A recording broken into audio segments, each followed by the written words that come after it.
Reno 5. Cool down to win. Oppo Reno 5, PUBG Mobile MENA Esports official designated smartphone.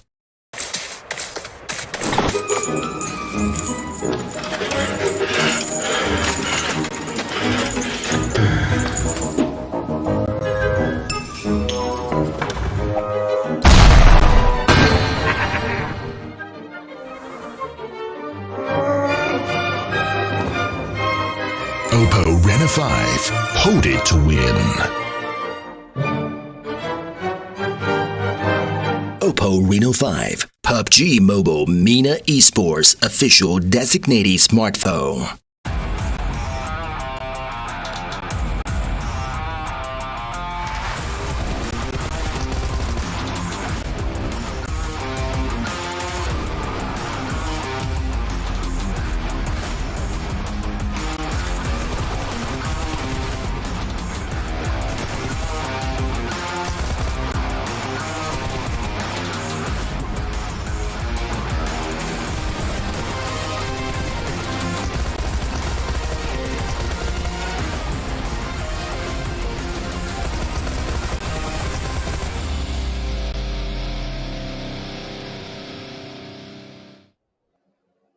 Hello and welcome back, ladies and gentlemen, to the PUBG Mobile Club Open for the African region of the Full Split 2021. Today, we're going to be jumping right into the action once again for day 3 of this ongoing gameplay brought to you for the African teams. And today, I'm going to be joined not by James Banks. He's going to be here later on, but it's going to be DK with me today. How you doing, DK? Oh, pretty good at yourself, man. Man, I'm doing absolutely amazing. Today, we're finally going to be mixing up a few groups and see some teams that have yet to really fight up against each other and see which will be coming out on top at the very, very end. But don't forget also that this PMCO is brought to you by Nimo TV, the official media partner of PUBG Mobile Pro League in 2021. Though, I need to ask you right away, DK, right? We had now 2 days of gameplay done and dusted. Yep. Now we're hitting day 3. We're going to mix all the teams up between all these groups. What is your first impression after seeing every single team play in this event so far? Are you feeling confident, or are you feeling like there's definitely a few things to get improved on? I mean, some pretty decent gameplay that we had. I'm liking the way the teams are approaching this. They're getting, pretty aggressive. Not necessarily every match, every time, but a good consistency of that. We have already seen quite an improvement coming in the skills of the teams, just the way that they utilize the map, their positions, and take those engagements. So I'm definitely looking to see that kind of improve even more so as we progress through the group stage and make our way into the finals. But yeah, so far, pretty good performance. Yeah, it's really good performance, actually, from a lot of the teams at the top. We'll be looking at the overall rankings later on. We'll be completely fine, and we'll check exactly how things are currently looking in the grand scheme of things. But, of course, we're going to be going into it and starting off to check our rankings. I think I understood there for a second. We got a graphic that's going to come up. Oh, format. There we go. The format's going to be coming up right now, and we're going to be seeing how this event is going to be going for these teams. Of course, it starts off right now. This is the stage on which we're currently playing. We have 32 teams, 8 teams in every single group. And after that, we'll be going down to 16 teams. And something that I find very interesting here, DK especially, is there doesn't really seem to be a big sense of urgency. But when you think about it, for the group stage, every team has already played 1/3 of their games. They only have 8 games remaining, so you don't really have too much room for mistakes anymore. Yeah, I mean, it is a little bit of pressure that is on. The 6 days are going to go past so quickly. And collectively, the teams only had 3 days per group to participate and bring in those games. So it's a grand total of those 12 matches, 4, as you've pointed out already, being done and dusted, 8 more to go. The pressure is definitely on. So, I mean, the players, they'll definitely have to bring it all the way throughout the entire duration of the group stage for all the matches they are participating in. So, if they were planning on bringing it in a little bit later, I think that might be a little bit too late. I definitely do think it'll be a little bit too late. So, of course, you want to try and get as many points as quickly and efficiently as you possibly can. And talking about points, we're going to be, of course, checking out how the point system currently works. As always, if you're used to it by now and you watch some PMCO, you know how this rule system goes down. Chicken dinner equal 15 points. Second place, 12. It dwindles down from 13th to 16th. You get the big fat bubble as usual. And, of course, that 1 point per kill rule coming into play. And in terms of kills, you talked about it too, right, DK? Got some teams going relatively aggressive. Which are the few teams that, stand out to you as being those big fraggers in the lobby? Well, the teams that are the teams that we've been seeing on a regular basis really stepping it up would definitely be teams like Gun, for instance, KHK Esports, Blackjack, and then of course the players there from Team Rage. They are already sitting on some pretty strong points, but also they've been able to find quite a few of those kills. And I mean, this could potentially be the day where we see the players there from Team Rage and Lag Esports now utilize their position on that leaderboard, looking to improve it even more so. Yeah, man, you're talking about one of my favorite teams, Team Lag. I've got many things to talk about Team Lag, of course, but also another thing I want to talk about is the prize pool coming into this African PMCO for the full split of 2021, with 30,000 US dollars coming your way. I mean, not your way, the player's way, but you get what I'm saying. First place is going to be 4,000, second place 2,500, and 1,700 for third place. And even if you don't make it into top three, there's still some big chunk of money coming your way, DK. So you definitely need to make every single point count. Yeah, I mean every point counts, and it's a nice spread out with the prize pool here. Obviously, that pole position being awarded the most, but also 17th to 32nd position still awards the team that ever essential $500 for participating. So at the end of the day, no one goes home empty-handed. Everyone's going to have something. It's just a matter of how much of that something they're going to have at the end of the day. Yeah, if you're from 17th to 32nd, you can still get yourself $500. And I mean, potentially you could get yourself a Renault 5G, a Renault 5 Series if you want, but you'll have to share it between your homies. And I don't think that's something you really want to do, especially with COVID around. Maybe you got to be a little bit careful about those restrictions. But still, every single team will get himself some of that prize pool coming their way, which is absolutely great to see. And intrigued to see where the prize pool will be in the future for the African PUBG Mobile esports scene. Of course, looking into the next part, we're going to be having to look at our schedule for today. Not really too many big changes here. It's going to be the exact same from what we had on day one and day two altogether. We're going to start off with Erangel, heading into a game of Sanhok, followed up with Miramar, and we're going to wrap it up with another game of Erangel. Double Erangel here, DK. You can't complain. Is the best map by far, and we're just having it double every single day. It's looking great. Yeah, I mean, I'm definitely expecting quite a bit of a change coming into that first initial Erangel matches. We saw on day 1 and 2, the teams just trying to get a hang of, where they are, how to best try and counter the opponents. But now that's all behind us. The teams have all now had their opportunity to go in, compete against each other. So stepping up into the match here today, I'm expecting, the players from Group A and Group C to really implement what they've been able to learn, also taking into consideration the VOD reviews that, well, potentially they have done. Yeah, I was exactly just about to mention that. The VOD reviews are very important. Now that we've seen every single team play, you definitely got that amount of research currently available for you on the interweb. I feel like a boomer saying interweb. I'm the youngest guy of the group and I say interweb. That's really weird. But you know what's not weird is to keep in mind that we are indeed born to win. This is the PMCO Africa's full split brought to you by Oppo. Get your gaming mode on with a much-loved Renault 5 series. With that said, myself and DK, we're going to head on over to a very short break. And after that, we'll be back for our very first game of day 3.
Rena 5. Cool down to win. Oppo Reno 5, PUBG Mobile MENA Esports official designated smartphone.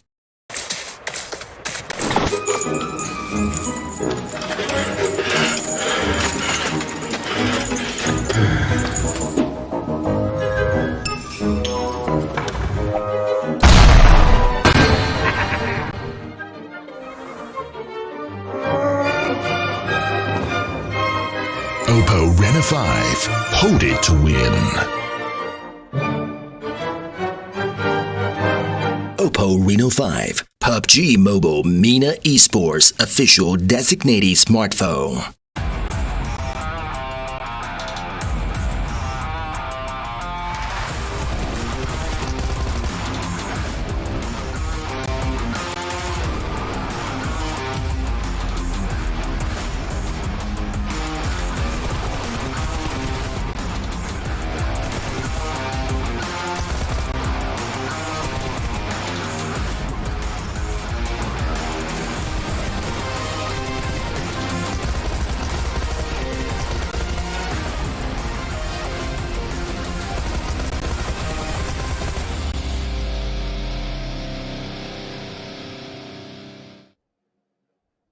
And we are back. Thanks so much for waiting, ladies and gentlemen, as we are now slowly but surely going to be aiming and going towards our first game of the day. Back onto the grassy pastures of Erangel, as Kalaris would like to say.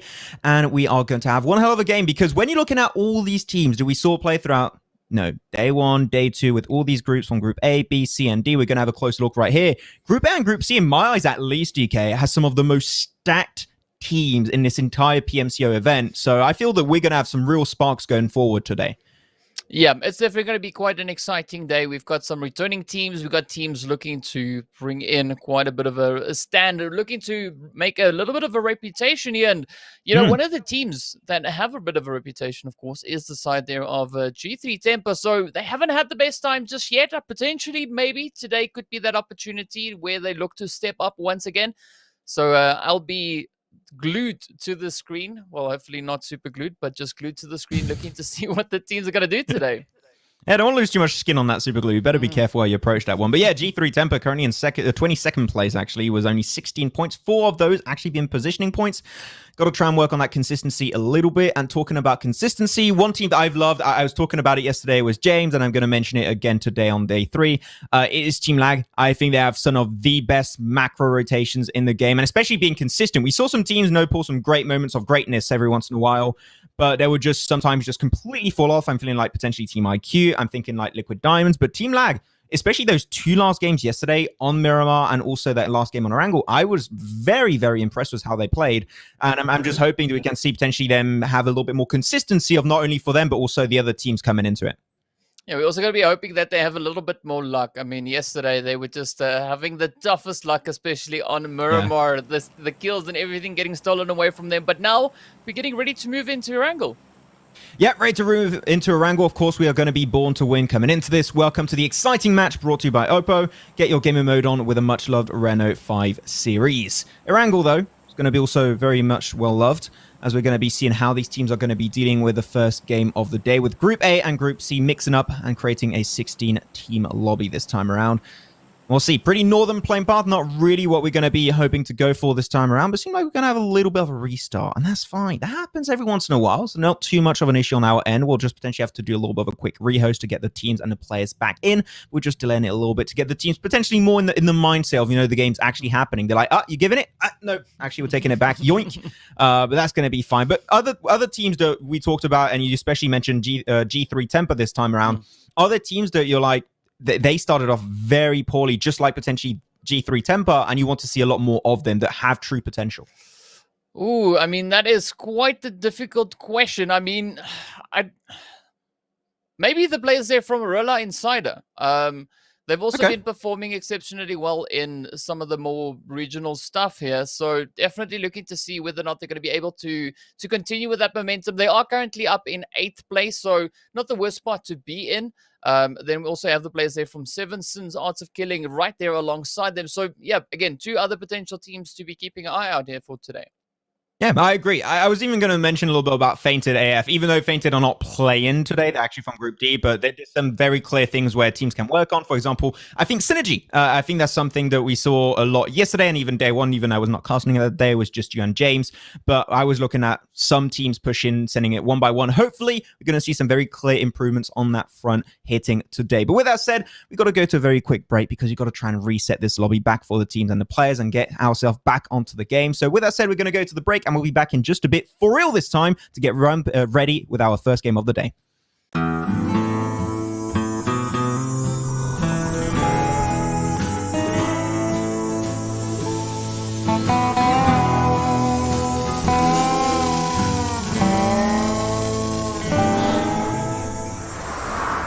Oppo Rena 5. Cool down to win. Oppo Reno 5, PUBG Mobile MENA Esports official designated smartphone.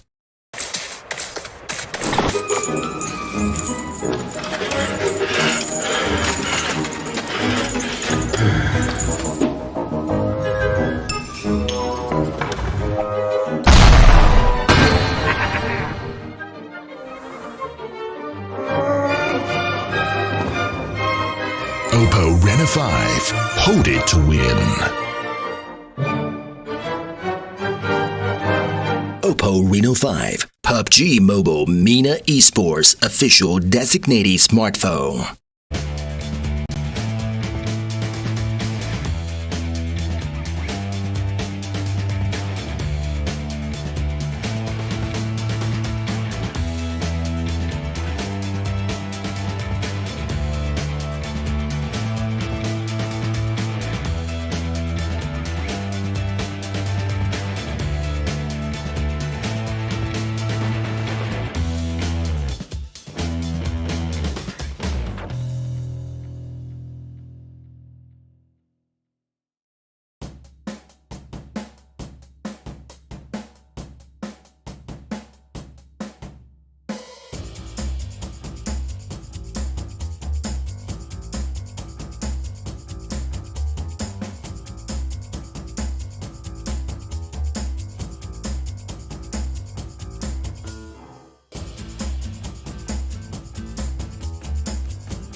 Thanks so much for waiting, ladies and gentlemen. We are truly almost ready for our first game here, but DK, those are actually way cooler glasses than mine. I just looked at my screen. I'm like, that's actually really cool looking. You have a choice: a red pill or blue pill. Which one do you go for, man? Which one? Are they similar to like M&Ms and Smarties, or what kind of happens with that? Do you think I would give you M&M or Smarties dressed like this? What do you think this is a candy store? We were talking about that on the pre-show, preparing this, and he's like, I want to do a cocktail. I'm like, bro, they tell you out of the pharmacy, you don't mix them up normally. I don't know, man. DK, we'll see how it's going to go. But we're going to be also mixing up all these teams of Group A and Group C once again today. We talked about a lot of the teams that we want to see very clearly improve, and we're going to be hoping to see that come into fruition in this first game on Erangel. The teams are now getting set and ready to get launched on the grassy pastures. And really, when it comes to Erangel, no, we had some pretty, I would say, normal circles on Erangel. Nothing really out of the ordinary. Would you like to see a military island finish? We haven't had one there, I think. Yeah, I love me a military island. I mean, military island finishes are my favorite. Second to that, of course, is a chopsticks finish. But yeah, I like it when it heads all the way. Yeah, you got to watch out. When it heads all the way down into the south, especially when the east and western bridges come into play. I mean, it makes for some pretty exciting gameplay. Yeah, I think it just goes to show how you can set yourself up for the future when you are able to go for some Northgard rotation. So we'll see as we're going to be jumping back into the game once again, back onto Erangel for the second time. We're going to have 3 Erangels today. Wow, how lucky of us. We'll have to see. But this is at least, I can tell you right off the bat, DK, a somewhat more friendly playing path. We saw it earlier, it was very northern, and I think a lot of teams just let go a full sigh. And now they got a sigh of relief as they see, okay, we can actually work with this a lot more. Thank you so much, PUBG Mobile Gods. Or they should potentially say, thank you very much, James Banks, as he pressed the button to reset everything. Because as we know, the world of PUBG Mobile is a simulation, just like the world of our own. Yes, and as we know, Banks, he's the one that runs it all. So he's in control of those buttons. We saw it yesterday even when you were saying that he was pressing that button. I think it was for the players of 7 Arts of Killing as well. So, We got to wait and see how this goes. That's it, man. He's too powerful. That's why we brought you on, actually, DK, is to try and slowly replace him. And we're going to slowly push him out. That's how it's going to work out. Because he's too dangerous to be left alive. Good old James Banks. Here we go, though. Teams are now going to be going out of the plane, taking their rotation under control. Sol's already going to go for the Gatka/Gatka Fields position, so I'm pretty stoked to see that actually come through. Other than that, really, I'm surprised we've seen so many teams actually playing on the Western Coast. I mean, that's typically based off of this plane path too, because you don't have this many teams drop there. But I'm not seeing too many teams go for a long drop. And with this phase 1 actually popping up, you don't really have to move too much, so teams might not even go to the main drop location to loot over there.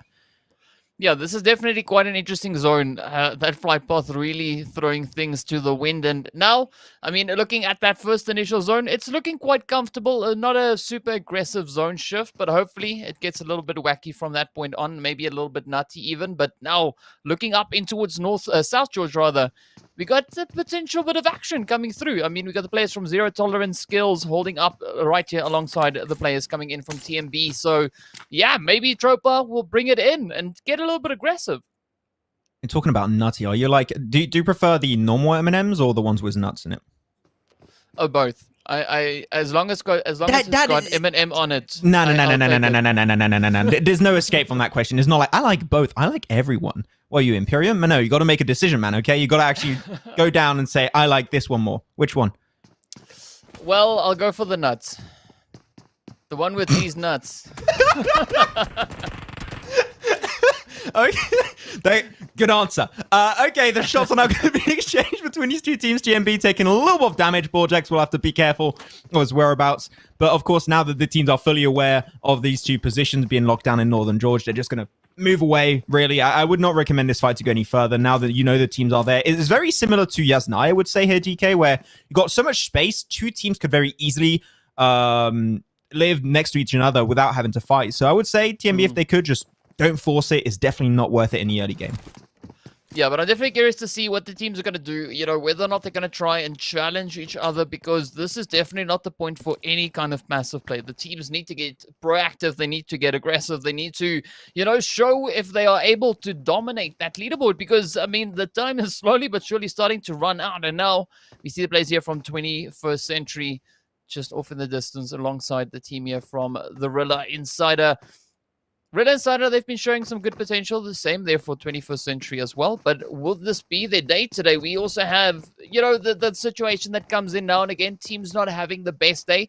I'm hoping today everyone has a great day because we don't want to see any teams, falling off a little bit. You know what, DK? I hope you have a good day. There you go. And you. Actually, you can't have a good day. You're going to be casting with James later. So actually, I'm just thinking, actually, you know what? I take that one back, man. Not going to be getting too good, though. Nice shots coming out from Marilla. Going to be able to hit a bullet or two, I believe he just got there. So he's going to have to try and push away the players of 21st Century. We'll be able to do so in style. But so far, we talked especially about this plane path and the phase one. They're working really well hand in hand. Though I'm looking at the circle, right? And as we get closer to Pachinki, that's exactly the point I wanted to talk about. Pachinki Hill, right west of Pachinki itself, would be such a great position. It's literally slap dab center in the phase one. And the amount of information you can gather from that spot alone is easily the best in this current circle. So I would like to see a team like RH, after you're done with your looting stage, go straight for the heals and get that information as early as possible, because that would be the best course of action in my mind. Yeah, and here we can change the lyrics a little bit to the hills are alive with a cacophony of shots. We can't really say with the sound of music because, unless, of course, the shots is music to your ears. Then maybe that could still work out. But now we do have a few engagements coming in between the players here from Seven Sins Arts of Killing right up against 21st Century and Grey, completely isolated from the rest of his team. I'm curious to see whether or not he's going to try and wait for Ace to catch up with him, or if he's going to try and, solo this. I think he's potentially going to try and solo this one. Grey is looking like he wants to try and push his way even further. Mystery, 96, hopefully going to get smoked away. That smoke is a little bit far and wide. Does get spotted away. Goes for the few taps onto the DP28. Does have to drop on down. Mystery makes it barely behind the wall. With just a slither of HP still ticking down. Will be able to make it away, but Grey, that's way too far, man. I respect the attempt, but that is way too far out of reach. So now if you want to try and shut down that res, you got to close that gap. But you lost too much time. Now is not the time. Go back with your team. Do not push it. It is not worth it anymore. Yeah, I mean, this is where they definitely can't try any of those risky plays. They need to play the calculated game. Unfortunately for Grey, Ace has now joined up with them. So he does have a little bit of reinforcement, a slight increase in the fight, the odds, the fighting chance there. But I mean, Seven Sins, they're still going to be putting up quite a bit of a defensive play as they've now received their full reinforcement. The whole squad just lined up on the high ground position over in towards Quarry. So I'm curious to see whether or not they're going to look to apply the pressure onto 21st Century. Speaking of pressure, though, Young Thunder and Team IQ now getting into a bit of a tussle here. Panda sneaks a beautiful one right up into True. And now Team IQ sitting on 2. We've got Capcan and Panda looking to hold on. Yeah, gonna have to try and move out. True, not really interested in overstepping his welcome. Wants to try and potentially get those kills, though, but you got to be careful you're pushing that one, man. You are going to be a free target. As Panda's going to get out with a DP28, tries to spray him down, but there's nothing for it. As the rest of Young Thunder still up as a 3-man crew. True will get put down, but that is a very easy bunch of kills coming their way, and they're going to confirm every single one of them. Looking absolutely great, as unfortunately Team IQ took a fight that they could not win that easily. Yeah, Young Thunder definitely one of those teams that have quite a bit of potential in these games coming in. We've seen some strong plays from them, and now I'm hoping to see that continuation. I'm looking to see them looking to push, get aggressive, looking to show a little bit of dominance, show a little bit of control as they make their way into these stages. Because currently, Young Thunder, they're sitting up in 10th place. But still, you want to try and push up as far as you can. Try and bring as much points onto the board as you possibly can.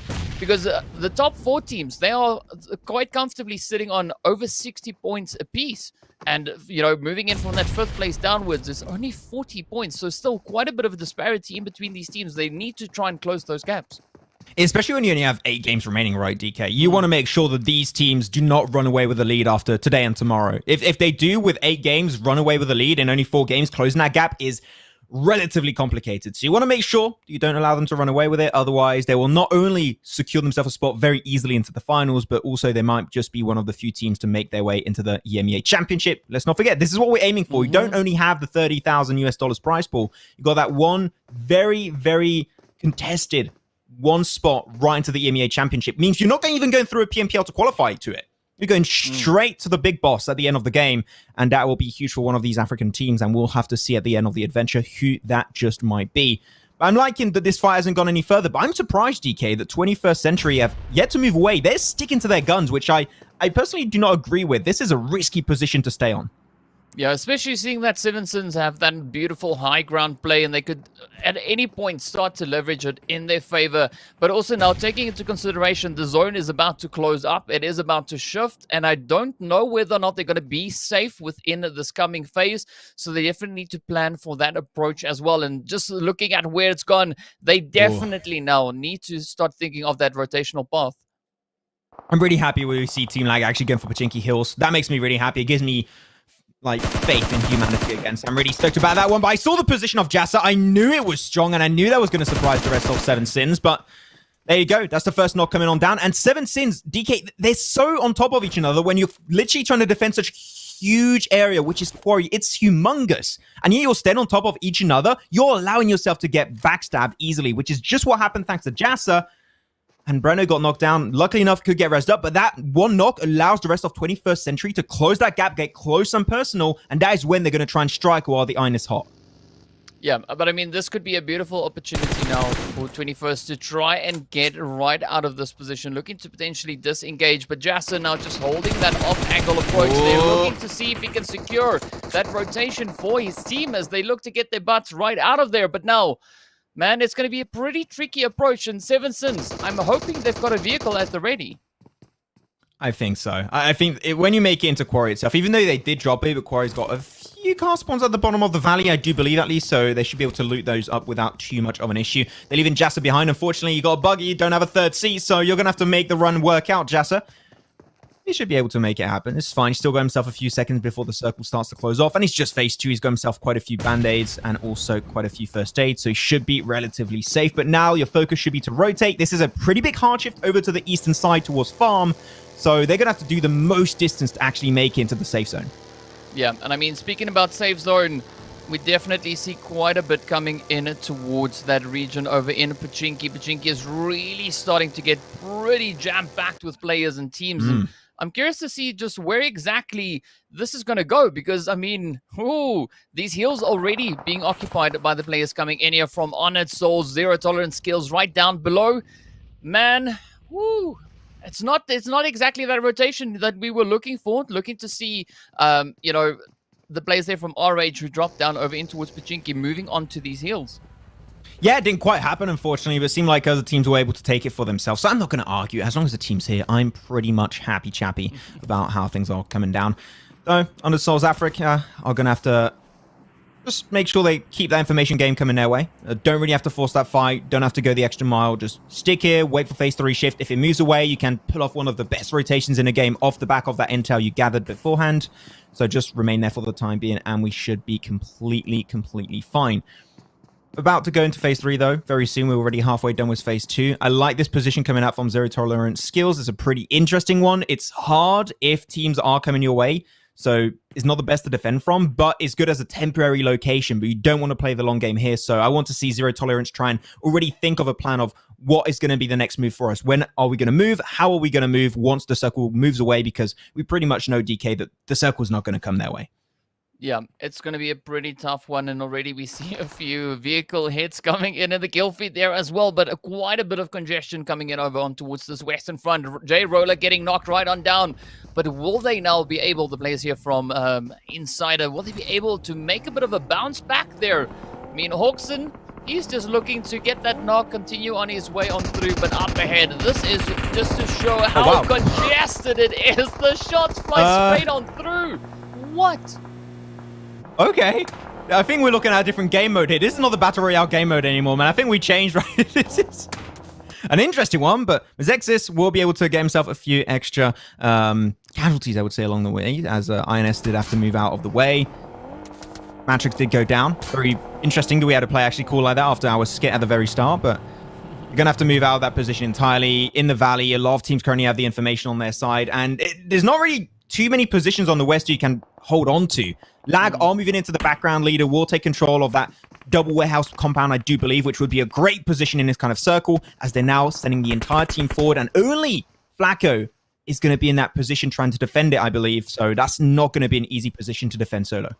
Yeah, it's going to be pretty tough. And I mean, just looking at the sheer number of teams already moving into position here is going to be absolutely crazy. But Lag already setting themselves up on the cliff edge. Oh. Just definitely having a good position to play from, having the water at their back. They don't have to worry too much about teams coming in from that southern edge. But now G3 also just playing the ridge line here, looking to see if they can find any of those teams rotating in still. And I mean, we still have all 16 teams alive.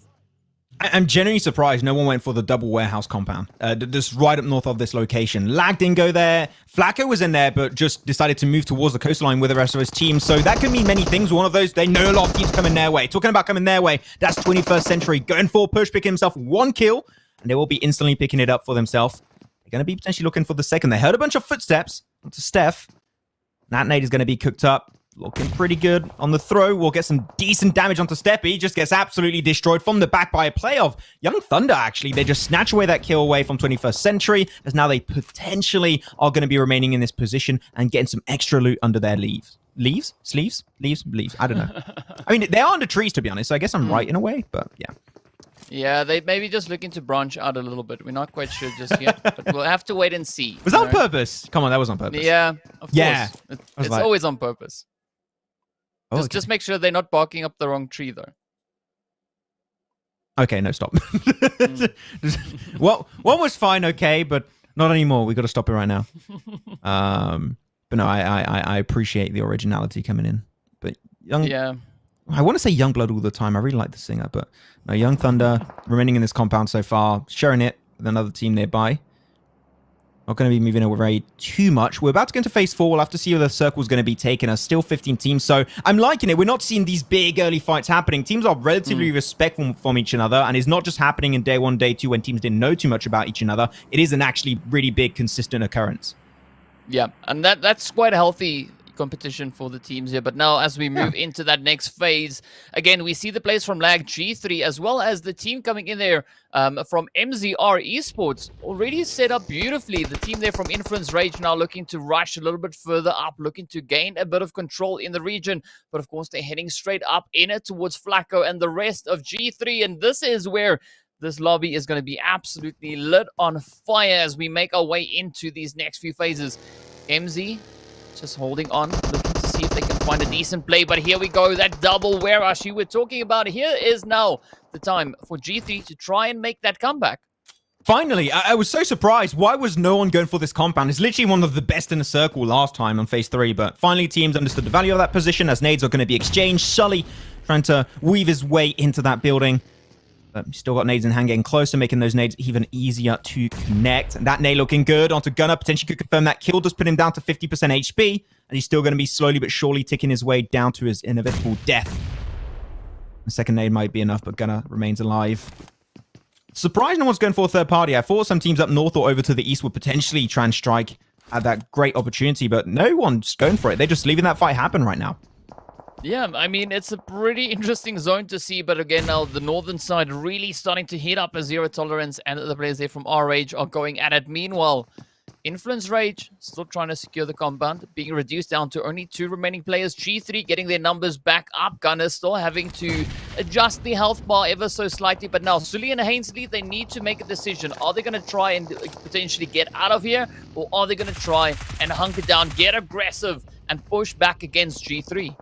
That was such a risky play from Sully. Just setting himself forward into a buggy like that to get closer to Hansley is big, so risky, but it did work out for some time. Unfortunately, he gets instantly shot through 2 doors. That's a huge nade onto Flacco. Instantly connects, gets himself a knock. Hansley, one of the top fraggers back in the last PMCO for the African region in the spring split. Remember casting this guy was James, and he was absolutely nutty at every single fight he was involved with. We'll see if he can try and make this fight work out in a 2v4 versus one of the best teams undoubtedly here, DK, in the lobby, which is G3 Temper. Now they're going to go for another nade and see if it can connect it again. Big. Oh, here it comes. Oh! Yet another one finding his point, but we have a few sprays also. I saw those health bars getting taken down slowly but surely, and now 21st Century, the first team eliminated. Meanwhile, Influence Rage, G3 still holding on to their warehouses, not looking to budge just yet, but they do have a decent position set up within the coming phase. So I'm curious to see, though, what is going to happen as we do see off in the distance the players there from Rilla Insider now bringing an end to a few of the players there from our Rage. So quite a bit of fighting still erupting across the map, and some very healthy positions spread out across this entire zone. Yeah, pretty cool positions indeed. I do like it, but a lot of teams, unfortunately, having to pick what's remaining, which is just a few dips, and they'll just have to hold on to it for the foreseeable future and see how that works out for them. INF still looking. Influence Rage. We'll see if they can maybe close off that fight. That'll be huge because they cannot share this position for too long with G3 Temper, because nades are always going to be flying by between these two teams. That's the main issue. Sully has a nade coming his way. It does get actually a knock. Nicely done by Buden. And now they go himself that knock. They know they got 2 kills early onto INF, and now they want to close off this position. They want 100% ownership of this double compound, and they'll be trying their best to make that actually come to fruition. Confirm that kill. Boom, that's done. Sully sent straight into the afterlife as Hansley just abandons ship, goes outside, and tries his best to remain alive. Survival of the fittest is now the name of the game for him. Yep, and it is going to be a pretty tough challenge, seeing that G3 still has the full squad in play. But again, nothing too aggressive. The zone has shifted up once again, staying over in towards that northern region. I'm looking to see what the teams situated down into the south are going to try and bring. Young Thunder, the players there also coming in from the side of Team IQ, as well as Lag, still just hugging that cliff line. A decent position, don't get me wrong, but I mean, they need to just start looking towards aggression. They need to start bringing in those points. And oh, beautiful play there from G3 as Mr. Hainsley just dodges that first grenade, but essentially gets taken down by some beautiful sprays. Yeah, that grenade did scare him away. I do want to say, though, very smart play from Hainsley, where he did not put himself inside of that, what would you call it, container. He was actually onto the outskirts to make sure if a nade like that came his way, would be safe, but unfortunately, that was still not enough. They're pushing out 7 Sins, looking for those kills. We're going to get as much information as they would like, but they're trying to mow down that vehicle. Everyone's now going to be pushing out for MZS as they make it right behind the tree. Safe for now. If they can heal up, that'll be huge. Let's get himself a knock.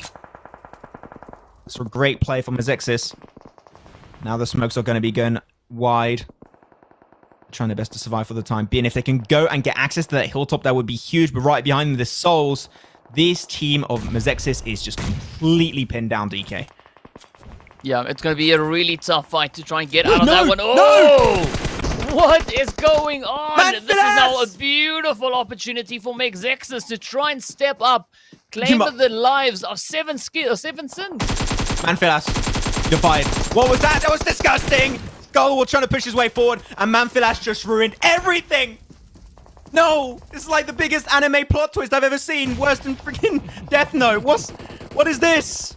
Oh, I mean, Mazexis were supposed to die. They were dead right there normally, but they just had a prayer, I guess, and they just made it out for no reason at all. Okay, that's one of the biggest throws I've seen this year, by far. Yeah, I'm not quite sure what exactly happened there, but man, that Molly just being absolutely brutal. I mean, it's supposed to go the other way, and down goes Mazexis as MZR steps up with the shots, finds their way on in. Young Thunder still trying to make their way on in towards the zone right there alongside them. We do have the players from Lag, but Young Thunder also now focusing their attention back into a more central angle of the zone. Beautiful, just relentless grenades coming in from True here. Throwing a mini red zone the way of Souls, and there's just no escape. Young Thunder's just got too good of a grenade. Superior did absolutely fantastic. True did absolutely amazing. Got himself a double nade knock too. And now they got rid of this team. Oh, not yet. They're still clutch, but I'm still not sure that the res are going to come on through. But look at that. Sneaky MZR Esports Africa just stealing away those kills when they were not theirs in the first place. How could you do that? Well, they made it, so that's 4 kills to them. But regardless, Young Thunder still got a huge amount of space to play with, but they still got cars, which is huge to make that rotation actually come to fruition. Yeah, and looking at where that zone is popped, we don't see anyone currently positioned securely within that zone. So it is going to be open for the taking, but it is going to be quite a fight to try and secure that position. MZR looking pretty golden here as they have a beautiful setup within these compounds. But now it is up to the players here from Ultima to try and contest as they're looking to make a little bit of a leapfrog back up into zone, getting right onto the doorstep of the players from Rilla Insider. G3 now using this opportunity to come rushing right back up into the zone, just laying down the fire, the sprays. But Six God gets taken right on down. It is up to Flacco, Gunner, and Buden to try and make this work as so many teams now get sent back.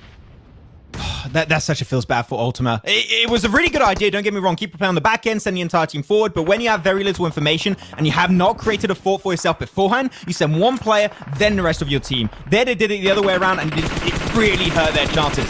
Though talking about hurting their chances, Young Thunder trying their best to make it away. If they had cars, it would have been easy, but it seemed like their cars were heavily damaged, and because of that, they now have to make it away by foot, and as Young Thunder out of the game in 4th place. Only 3 teams now remain. There were so many teams. Where did they all go? They all just appeared at like the snap of a finger. Jesus. One would swear the Blue Zone had something to do with that, but as we move on through, only 3 teams remain. It is MZR, G3, and then, of course, Lag to still duke it out for that winner chicken dinner. MZR looking pretty golden, still holding on to all their players, finding a bit of spray over on towards the players there, actually from G3 as Buden gets sent right on back. And Fantasy holding on to a sneaky spot right there over into the south. I'm going to have to say this, DK. This circle is all about circle luck. This game is all about circle luck. The circle goes down south, it's anyone's game. If it goes over to the west or to the east, that is where it's going to be really deciding a winner.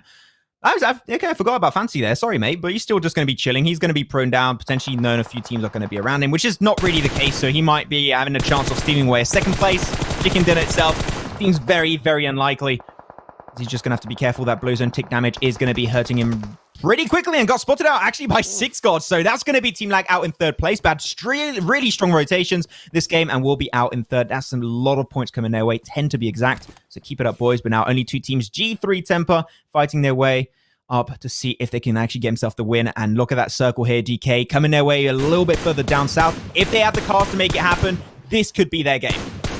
Yeah, definitely could be their game. But now, oh man, they just need to try and bring as much carnage in as they possibly can. The players there from MZR trying to inch their way back up into a zone. We did see a pretty strong play coming in from Trippus in one of the previous matches on day 1. But now, will they be able to bring in another beautiful play? G3 looking to put up some really strong defenses. They want this winner chicken dinner. They want to bounce back. 8 kills on board, 2nd or 1st place, which is going to be, it is going to be such a close match. Oh, wait, if you can make it to that rock, that'll be huge. The thing is, right, this is a team that could actually make this rotation work out because they've been in this compound for the longest time, right, DK? They have a huge amount of smoke potentially to play with. Look at that. A big portion of the map is currently covered. Flacco makes it over to that crate, and he's going to be able to make a somewhat makeshift compound in the center of the circle. And now they're all going to be in nade range, trying to make sure they can push them out of these smokes, get the damage. That's 1 knock onto Clutcher from Gunner. That is a great grenade. And now they lose that off angle, hit a 2nd knock, and G3 are just taking full control of this game. I just do not see this game slipping through their fingers. Man, they are so well defended in the zone. MZR having a pretty tough time to inch their way back in, and now it is up to Blood and Turpus to try and make the play work here. Whoa! Yeah, try and say that 7 times fast, but the red pill. I know, man. He took the red pill. That it's got after effects, man. Don't worry too much about it. 6 God, though, going to secure himself with that knock onto Blood. And now it's only Turpus. He did a great clutch on day 1, I believe it was. We'll see if he can make it happen once again, but that spread of G3 Temper is just textbook perfect. You just cannot have any kind of cover, and they just completely obliterate the side of MZR Esport Africa as G3 Temper secured himself dominantly the 1st win of day 3 here for the PMCO Africa Full Split 2021. It's so easy yet so effective, but I said it, DK. There was 1 compound in that circle at phase 3 and phase 4 that I said team should go there. It is a winning condition, and the only team to win that really fought for it versus INF was G3, and that resulted in them taking the win. Yeah, but I mean, we were waiting for this play to come from G3. You know, it's a team that we know is pretty strong. They are really capable of bringing in an absolutely phenomenal performance, and it's good to see them doing it in the 1st match. So it's a really strong start for them right here in day 3. Hopefully, they'll be able to continue with that momentum moving into the 3 remaining matches.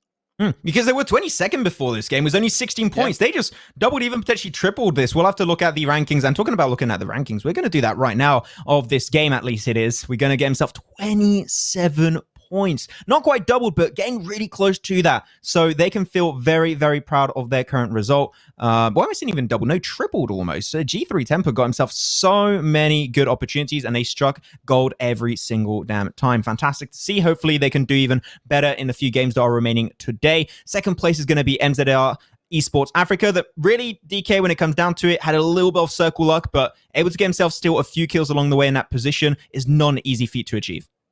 Yeah, and then of course we got to still give it to the players there from Young Thunder. Again, a really strong play coming in from them. 10 kills being picked up in this last match.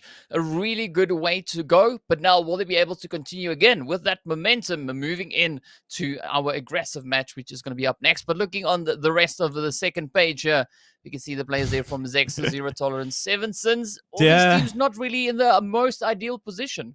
Well, Seven Sins, you know what? I normally I'm not allowed to do this, but I'm going to do this. I am taking points away from you, especially from Manfilas, okay? You're not getting 3 points. I'm telling you, you're getting negative 3 points right now. That was one of the biggest throws I think I've ever seen, because not only do they mess up their chances of getting themselves a good game, they also just gave so many free kills over to Mazexis for literally no reason. So, Manfilas, I know it happens, a little misclick every once in a while. I forgive you this time.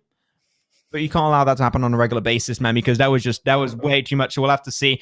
So next game is going to be on to Sanhok, and we got to see how teams can do on that map, because this is going to be a completely different beast this time. Yeah, it's going to be quite exciting to see what the teams will have in store for us. And, you know, yeah, I'm expecting some pretty tough plays to come in. The team's really building up the momentum, as we've seen now coming into this first match. So, yeah, excited to see what Sanhok holds. Yeah, very excited. But you know what? Before the excitement, we're going to have to take a little bit of a breather, and we're going to have to relax for a bit before we do get into that game over on the jungle map of Sanhok. So with that said, myself and DK, we're going to head on over to a break, and we'll be back right after that with our second game of the day.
Oppo Reno 5. Cool down to win.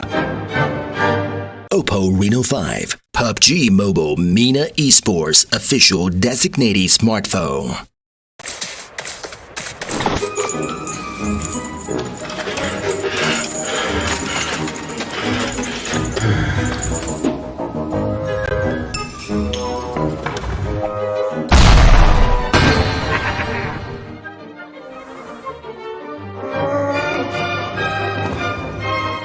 Oppo Reno 5. Hold it to win. Oppo Reno 5, PUBG Mobile MENA Esports official designated smartphone.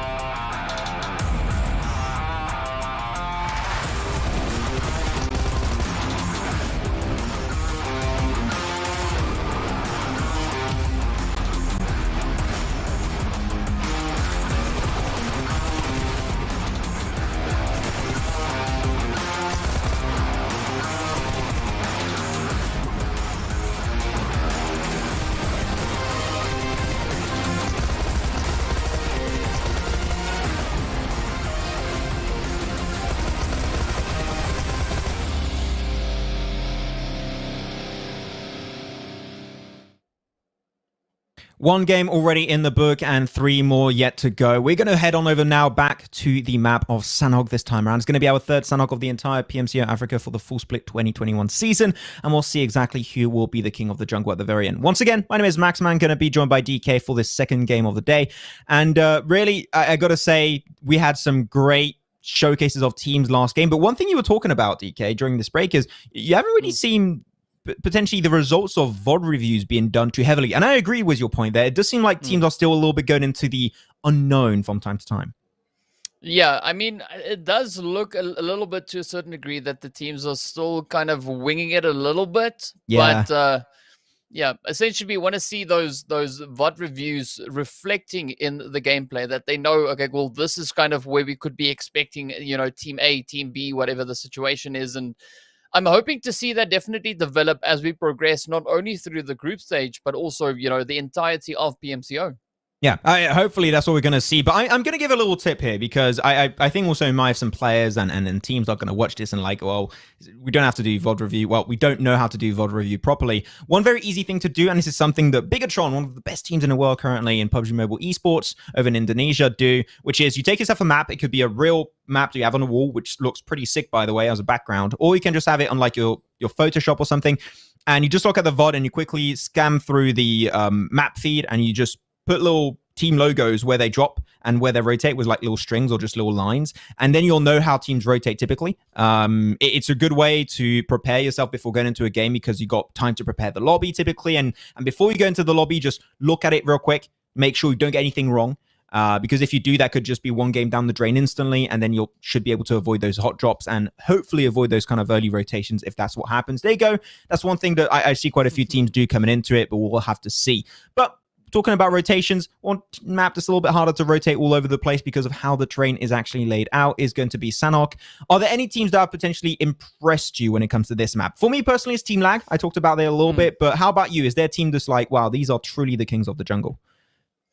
I'm still open for the taking. I'm still to be impressed enough. You know, like I give them that opportunity to see what they have to deliver. And I think, you know, kind of by the end of tomorrow, when all the groups have had both, you know, 2 days of playing, I'm curious to see then, you know, then I'll be able to make a good judgment saying, okay, cool, you know, these teams could be really impressive on these particular maps. But speaking about what you were talking about, the VOD reviews now, I was just picturing the map of Sanhok filled with 31 teams worth of dots and lines and pins in it. I mean, that could be quite interesting to see.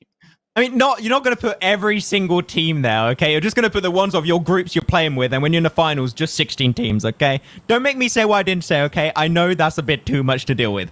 Okay, but with that said, once again, don't forget that we are indeed born to win. Welcome to the exciting match brought to you by Oppo. Get your gaming mode on with the much-loved Renault 5 series. Here we go, pretty southern plane path here onto Sanhok. Going to head on over right over Quarry, as really, when we think about it, DK, the plane path doesn't matter too heavily. It just makes you go to your drop location just a little bit faster, which could give you the edge in certain scenarios. Yeah, I mean, essentially on a map like Sanhok, positioning is absolutely key. And also that first initial zone, once it pops, I mean, that could kind of give us an idea of who's going to be the team to dominate in this particular match. And, you know, that could be the case, could not be the case, but it all depends on how the teams rotate through and how they apply themselves to this match. Yeah, applying everything in this match is what we're going to be seeing. Sorry, I was just checking out with our magnificent producer on the back end, and he's doing some great work for the show over here. As we'll have to see the trifecta position of the river is going to be overtaken by Ultima, which I like to see. What have I lied? Seemed like I spoke too soon. They're actually going a little bit further up north to take that position of control. But I'm happy. Finally here, DK. We're not going to have an early fight boot camp. I mean, finally. At the end, DK, we all love ourselves a boot camp fight. Okay, it's fantastic. Yep. It's the reason why we watch the early game of a game of Sanhok. But this time, the spread of team is so interesting because normally when I'm looking at a game of Sanhok, I'm always saying like, oh, you got this position. There's not many teams dropping there. They could take it, blah, blah, blah. Almost the entire terrain of Sanhok is overtaken. And I live for that. That is great showcase of teams doing potentially what we said earlier, right? VOD review. They're definitely not winging their drop locations. Maybe the rotations, but the drop locations are set in stone right off the bat. But it's a good, healthy spread coming in, and yeah. You know, this is what makes it so interesting is once those rotations start to initiate and they start finding their way back up in towards zone, this is where they definitely start bumping heads, and this makes for such an interesting game. I'm quite curious to see though what's going to happen and who's going to be those teams to start bumping heads. But you know, it is Sanhok. It is a map that lends itself to that opportunity to get aggressive, but also you get punished way, way more for any of those small little mistakes as they do get magnified to quite a bit of an extent. Yeah, of course. You want to try and hope and avoid those mistakes as much as possible. I mean, I think I'm just spelling out the obvious right now. Just do a mistake, you lose. Wow, very good analysis. That is why we pick you, Maxman, for these shows. Yes, but no, of course, you want to try and make sure that when you have mistakes like that happen, you analyze it, you realize, yes, we did a mistake, and then you want to try and hopefully work on that for yourself and see how things are actually going to be working out. But as of right now, as we said, we got very big spreads. So I'm not expecting any big kind of games, any kind of big fights happening at this stage in time, so we'll have to see how things are going to come on through. What could be happening though, as we did see phase 1 actually pop for a second, it's on the mainland over to the east, a little bit further up north, so it's going to be mainly focused around the areas of Paradise Resort, Northern Quarry also, but there are quite a few teams over, it's like 1, 2, 3, 4, there's like 4 or 5 teams currently on the more western coastal line. Botations could be a very viable option when you know that there's not that many teams that drop up north except for INF. Yeah, I'm I have to agree with you on that. Rotations could be actually quite a crucial play in. I mean, looking at the teams that we have on those outlying regions of zone, Young Thunder could be one of those teams to come in with a bit of a rotation, just passing right by Cow, moving into that complete open piece of land in between Cow and Mong Nai. So we'll have to wait and see what they do. But I mean, Paradise itself looking pretty healthy. The players here from G3 moving in, occupying the space. This could be potentially for the next few phases one of those points to really look to contest. I would have to agree. There you go. That's what I have to say. I'll have to agree, man. It's a good point. That's why I bring you on. Yeah. Love to have you. Yeah. I mean, what more do we need? I mean, that's it. Boom. Thanks for I need you, coming. man. Okay. There you go. We're done. That's job. That's too much analysis for the day, boys. We're going. We're heading out. Yep. Too amazing, man. But no, we'll have to see how things are going to come on through. But I'm going to ask you, because while we're chilling right here, you have been, casting at the very start as a community caster, right? Doing community events in the African region. How have you kind of witnessed the evolution of the African PUBG Mobile esports scene since the very, very beginning, since its like infancy, basically, and until today? Like, how does it feel to be able to build a community like that? Oh, it's absolutely amazing. Just looking at what some of these teams have been able to achieve. Not only representing the continent of Africa, but also representing their respective countries. I mean, we've got a few interesting teams in the mix, not only in today's lobby, but in the entirety of the PMCO Africa Season 1 and Season 2 included. So the level of gameplay has actually evolved quite a bit, and every region has kind of its own meta. And for some time, the Africa meta was a little bit strange, but I think as the teams got more exposure to more international events and international teams, they definitely started to find their own kind of meta. And I mean, I got to say, it is quite exciting to see and, be part of, but especially when the different regions start to meet. Looking at, for instance, a opportunity like EMEA, where we have the players from, from Europe, Middle East, as well as Africa, all having that opportunity to clash and just measuring up all the different meta, seeing, which team is able to find themselves at the top. It makes for some really interesting stuff. But yeah, just the region itself, some strong teams. And then, of course, we've got some teams that are really looking to improve themselves as they go through, PMCO, EMAs, potentially getting up in towards the PMPLs. Hey, that's going to be the fun point. I would love to, and I'm hoping in the future we're going to have an African PMPL. That'll be the focus in the future. Hopefully, we'll see if the PUBG Mobile esports team decide to do that at some point in time. But you were talking about metas. I remember with James Banks when we were doing the spring split PMCO for the African region, and the grenades and mollies and all the utility was just so well used. And we talked about the African utility being based around utility, calling it the African utility. It was that damn good, which is still strong. Don't get me wrong, but it just seemed like it's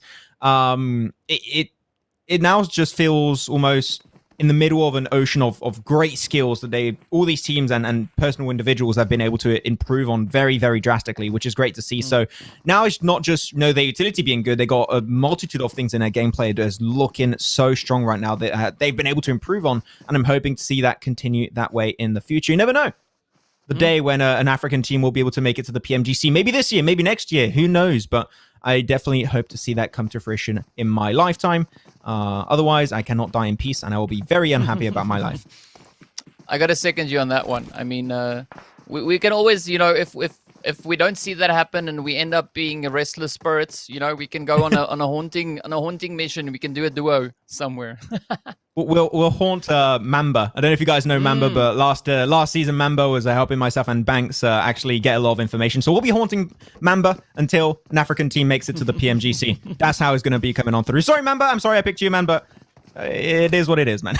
You have to deal with it, unfortunately. As now we're starting to see a few teams starting to pull off their rotations and starting to pull the trigger also as Borjex. I don't know what it is, DK, but I have the impression Borjex is always the first player to get involved in a fight. Stop getting in trouble, mate. Just calm down. Jeez. Well, I gotta say he lasts much longer than I do. Oh wait. when in PUBG. Okay. You had to finish that sentence. Yeah. Obviously that's what we're talking about here. Come on, Max, behave. But yeah, I mean, here we go. The shots finding their way on through. Blood 14 trying to bring in a bit of a spray, but usually like, I am usually the first person dead. You know, a lot of the times if I play with, you know, some of the people in the community, I tell them, don't expect too much. I'm quite accustomed to spectating, and that's usually what I end up doing. So, yeah. It's interesting to see, though, Ultra and Ultra Force actually going slightly toe-to-toe here. Or Ultima and the players there from Ultima Force, yeah. Yeah, Ultima's going to be just pushing out. But I'm going to tell you, even if you do die first, right, you're basically the first to relax in the lobby and just chill. True. True. So, hey, there's a positive to every single facet of the coin, I guess I would say. But the circle about to move. Once again, Team IQ very far over onto the eastern coastline next to T2 Camp Bravo, though the more southern western edge is still going to be clustered. As you said, you got Ultima in that position. MZR also going to be playing in that position as of right now. Not going to be too good, but I'm seeing Hartin, especially got Sol and also Young Thunder. Young Thunder on our team that like to take early fights if they can avoid it and play around what is supposed to be strong positions in the circle itself, especially central. They would enjoy to make that happen. Superior are going to be trying to peek around the corner, instantly put down by Risks. And they are going to close that gap. They are going to try and get closer and closer by the meter. And Executive tries best to defend it, but there's not much can do. What a great spray from Risk, and they are going to get two very, very easy kills for themselves. Yeah, absolutely phenomenal play coming in, and a very unfortunate position there for Young Thunder to be in, already losing two of their players, but now it is up to Romeo and True to bring it home, bring it in. And, you know, I saw this in the chat, and I got to say, you got to ask Romeo, you know, wherefore art thou Juliet? I was about to say that, yeah. Mm. It would have been such a good opportunity. Are they like shows where you have 4 characters? Like, I'm surprised you don't have a team that's called Teletubbies and you have all the characters from Teletubbies, and then the coach is like the what was it called? The guy, the big, the sun dude. Yeah, the thing. I don't know even what it's called anymore. The thing. You know what I'm talking about? Yeah. That would be cool, actually. If a team makes it to PMGC like that too, I could also rest in peace. But we'll have to see. The 21st Century are now going to get pushed upon. They're going to have a team right near them. It's going to be G3 Temper off the back of that last game, taking himself a fantastic win with a huge amount of kills, double-digit kill count coming their way. We'll see if they can try and replicate that amount of success this time around. But 21st Century clearly have no intention of taking this fight as Mad Max nades himself in the kill feed. Ooh. Not great. I mean, to see. maybe Putting that's... a Manfilas. Yeah. We've dubbed it now. It is called a Manfilas when something like that happens. But yeah, I mean, it's going to be an interesting position to come in here. We got the players from INF hanging around in the vicinity, as well as the players they're coming in from Tropa. So yeah, G3 as well as 21st Century, they need to be so careful in this position. I feel like Manfilas is going to send me a cease and desist at some point. He's like, I had enough of this guy. What is he doing?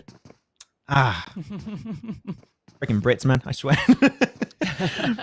Okay, but now still moving in. Second phase about to close off. I don't think this fight is really going to go anywhere. Even if they do get a nade knock, I don't think it's going to be going the full distance. I'm surprised, actually. We've got 2 players. I believe we've got Jassa and Gray just going to be sending himself onto the more hill side of this compound down south. Interesting position. That means that if they do have a player knocked down below, it will take a lot of time for the backup to join on the fight and get rid of G3 Temper. So they just got to keep that in mind that if a knock does come on through, they will have their forces stretched a little bit thinly. They just got to make sure that they do not forget about that kind of thing. But yeah, this has been a very slow game, but we expected it because of the drop locations, right, DK, to be the case. Yeah. And really, teams are definitely leaning in the very, very passive early start. Yeah, I'm curious to see, though, you know, what they're going to be bringing. I like this rotation coming in, though, from G3. You know, we did see them move up in towards Paradise. Now Lag has taken their slot over in towards Paradise, and the zone still being inclusive of that. So I'm curious to see just what's going to come through. But meanwhile, of course, the shots finding their way through. Flacco not backing down out of that one. 6 guard just cooking up the nade, looking to send it over in towards Jassa. But will it be the one? Oh, doesn't reach all the way through. Oh, that looked really good. That was a really good power ball he just threw there. But unfortunately, will not go the entire distance and will explode a little bit before impact. Ultimate on the southern side, still in the cast. Very spread, though. Blaze and Aiden are going to be relatively far forward as Blaze does get picked up. The blue zone goes right on top of Paradise Resort, a little bit further down south. There's a lot of compounds to play from, and if you are rotating late, there's still a chance for you if you are south or even up north for both Souls and also Young Thunder. So I'm not really too scared. I don't think this is the phase where we're going to have the tipping point where all the teams start to get decimated one by one. I think we still have a little bit of respite to deal with, but maybe not as long as. Flacco gets instantly headshot. Ace does get that kill confirmed potentially very soon. The G3 Temper now just going to be cornered up. 2 players currently in this building. Nice nade damage. Six got trying to pre-fire inside the building. Does give himself that kill confirm onto a player of the other side. They're trying to pre-fire and control this entire section as fast as they can, but unfortunately are getting absolutely overwhelmed. As 21st Century going to go in, give themselves 2 kills. They still have 2 more to go. Well, absolutely beautiful play coming in here from 21st Century. Now, they only need to go up against Flacco and Buden. As we can see, Flacco just getting raised up, but Jessa already sending those grenades straight on through. Oh, yes. Beautiful fight up top, but up comes a nicely on-point grenade. Now, it's up to Buden once again to try and get that raise through, but up comes Jessa cooking up the grenade. Will he send it in? Yes, off it goes. Will it be the one to close it off? No, it overshoots just a little bit. That would have been cooked a little bit less. That actually could have got himself Flacco knocked right after his res, and that could have got actually a double knock right away. That could have been huge, but unfortunately not meant to happen. Kar 98, oh yeah, Kar 98 shot by Verox actually does come through and does connect himself a knock, so great thing to see with the Kar 98. Not very popular on this map normally. Things are now slowing down between these two teams. But what a push from 21st Century that was. Sure, Grey does get knocked out very, very early, but they did not go in one by one. They sent as a team, and then they just completely pushed those 2 players inside the building. So I think that was overall, I would say, DK, a strong push, a strong breach happening for 21st. Yeah, and that is some of the improvements, that I was referring to. It's good to see that the team's definitely learning and applying what they've learned, because there's one thing learning something, but not applying that. And this is what we're seeing. We're seeing that application come through. The team's really increasing their level of gameplay, and we've got actually quite a few points of contention here. Aside from G3 that we're looking at right now, we also see that kill feed just going absolutely insane as the players there from Influence Rage just brought the players there from Tropa to their knees, sending them right back up into the lobby. Now, 15 teams remain, and that is our first team back in the lobby, though. Yeah, feels bad, man. Hopefully they can play a few games off TDM before we head towards Miramar on game 3. I'm sure they're going to have a little bit of a time to chill and potentially even enjoy the game later on as we go over onto YouTube. So really, this is a very laid-back game. Normally, this is the point where you'll see a lot of things happening, but teams are just slowly moving into the circle, find himself a hilltop, find himself a compound, call it home for a while, chill there, and don't really move too much. But now this next phase, this is the one where things should start to get very, and I mean very, very scary and dicey for these teams to really deal with. We'll have to see how these rotations are coming on through. Don't forget, Paradise Resort is still in play, and the terrain, especially around Paradise Resort, DK, is horrendous to deal with. So I'm just thinking that teams, if they have to move in or away from it, they're going to try and avoid it like the plague. But unfortunately, it is an easy thing to say, but not an easy thing to achieve. Oh, no. Yeah, and I mean... Oh, no. Okay. This is horrible. Where's Banks? I think he pressed that button again. He did! But what's interesting to note, though, is we can still have so many players hanging around in that blue zone. I mean, it's a little bit early for any heal strats really to come through, so I'm not quite sure what Bubble Blood and Mad Max are getting up to, but we'll find out soon enough whether or not they'll be able to outlast that blue zone and get up into the safe zone. Meanwhile, the players from Honored Souls positioned all the way up in towards that northwestern section of the zone itself. Moving through up ahead, we do see the players of Young Thunder holding on to the northern edge of Paradise Resort. Banks keeps making fun of me because I don't have the McLaren. There's one thing I'm even more mad that I didn't get when I pulled for it. Is actually the Cybertruck. I love that car so much. I would have it easily. But I haven't poured it either. So there you go. I'm giving more ammo. I'm giving more bullets over to James, but I don't know why. I don't know why. I maybe I like it. Maybe I like getting bullied something. Maybe I'm into it. But I don't know. I'll have to see. Grozer's going to be on board for Skydo. Does get himself a knock. That's going to be a big point of contention. If you can try and use that weapon properly, that could be a very big threat for a lot of the teams in this lobby. But now, really, how would you deal with this, DK? When you have so little amount of teams inside Paradise Resort, but a lot of teams having to rotate towards Paradise, like how do you pull that off normally when you're playing it? Like trying to defend Paradise or trying to get into Paradise. Like here. Ooh. I mean, just do what Seven Sins are doing here. Just come up with the shots, duck, dip, dive, dodge, and just flank your way through. It's a really tricky position to pull in, but they do have this lovely rock formation with that nice little crevice in between that they could sneak through, but zero tolerance. Also, very, very aware in the zone. Yeah, we do see G3 Temper get eliminated in 15th place, so no back-to-back win for them, very unfortunately so, but we'll see them back later on to Miramar, that's for sure. I see Mamba just DM me on Discord, so it seems like he does not too happy being haunted after we go down, DK, so we'll see how what we're going to complain about in the DMs later on. But here we go, that's going to be the push happening onto Young Thunder. They'll just stand pro, not too sure if they have the intel down below. Trip, Zeke, doing a lot of audio cues, so I think that tells me that they are somewhat unaware. Oh, no, okay, they're checking nades. No, they know. They know this plays over. Young Thunder currently on the highest side of this building. Another nade's going to come on through. That's perfect. Bounces right off the wall of that building. True goes on down. Now they only have one player remaining to take care of, but there's a potential third party happening onto the western side, and that could really play spoilers on this fight. Yeah, it definitely could. But now Romeo being put on the back foot, you know, here's Juliet hiding on the little balcony there. It's almost as this was written in a script somewhere, you know, by some famous dude somewhere. But either way, we'll have to wait and see. Up comes the players there from Honest Soul, also now looking to strengthen their hold in this position here. And I mean, this is looking pretty interesting. The players here from Rilla Insider alongside what is left of the team for Young Thunder. Honored Souls moving in. RR Rage now also making their way up in towards the zone. Oh! Man fillers! Yep! There we go. The man fillers getting pulled right then and there. Oh, no, man. This is like the third time we see someone or self-nading himself or just mollying his team in 2 games. Yeah. Like, come on, it's supposed to be rare, boys. Is this a new African meta? Is this where we're heading? Oh, no. I don't know. I'm scared, man. Maybe they're rewriting all of it. We don't know. We'll find out. But I mean, this is also some free promotion there for Manfilla. So I know, right? It's like me when I he's get still bullied. alive. Yeah. He's still alive. No way. I don't believe it. Yeah. Nah.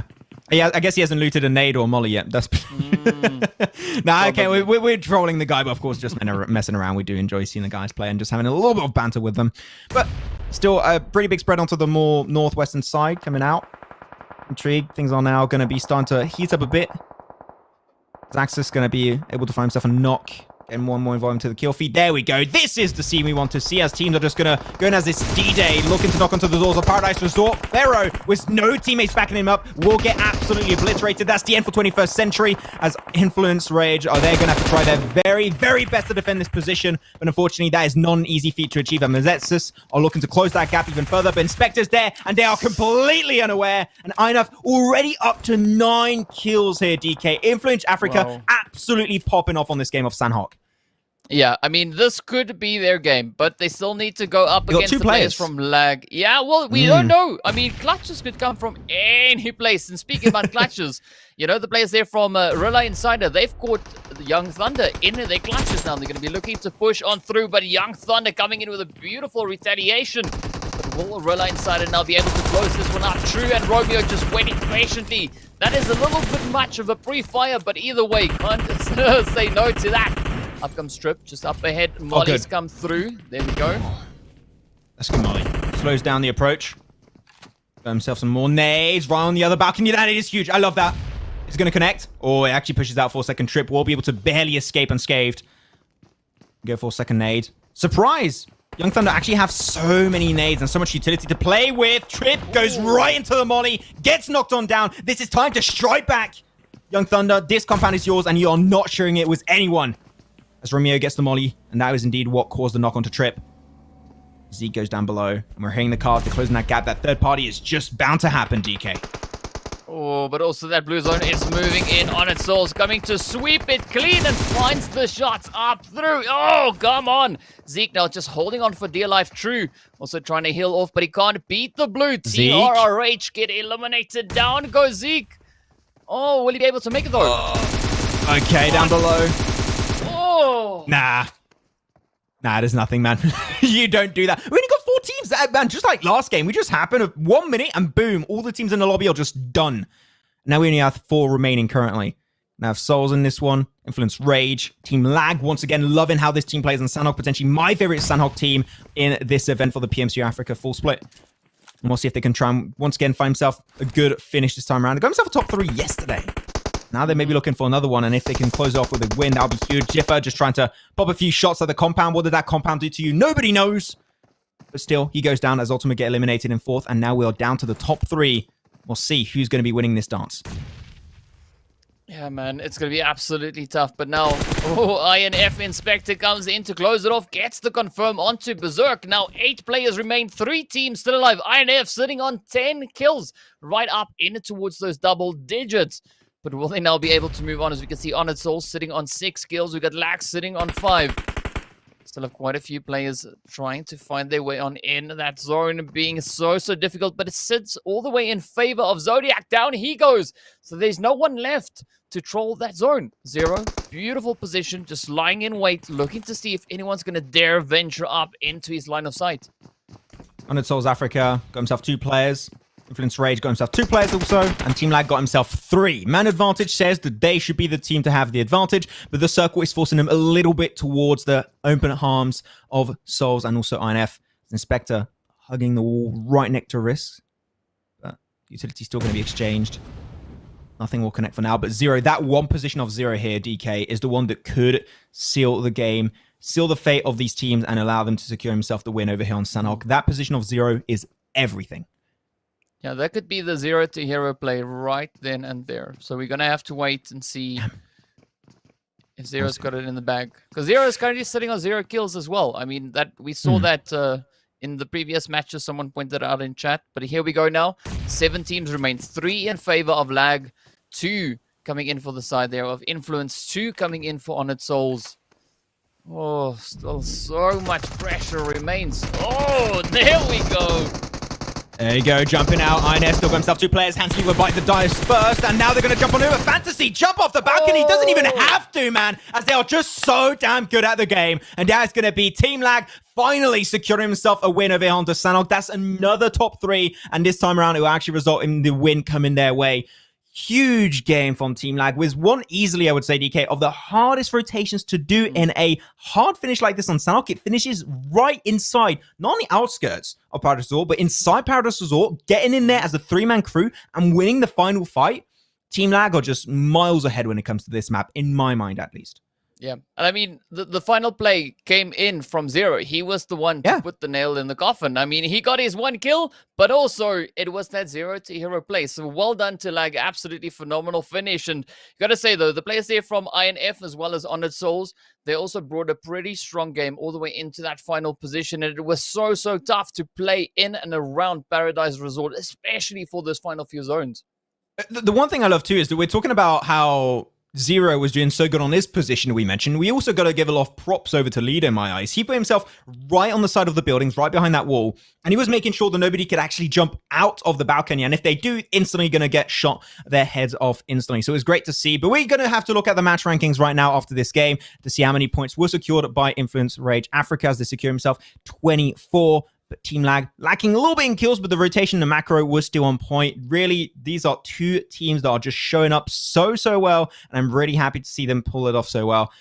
This is big and very top heavy, because after that, from 6th place below, the points are dwindling down quickly. So teams that are now starting to run away with the leader, especially at the end of day 3 today, is going to be really hard for these teams to start catching up.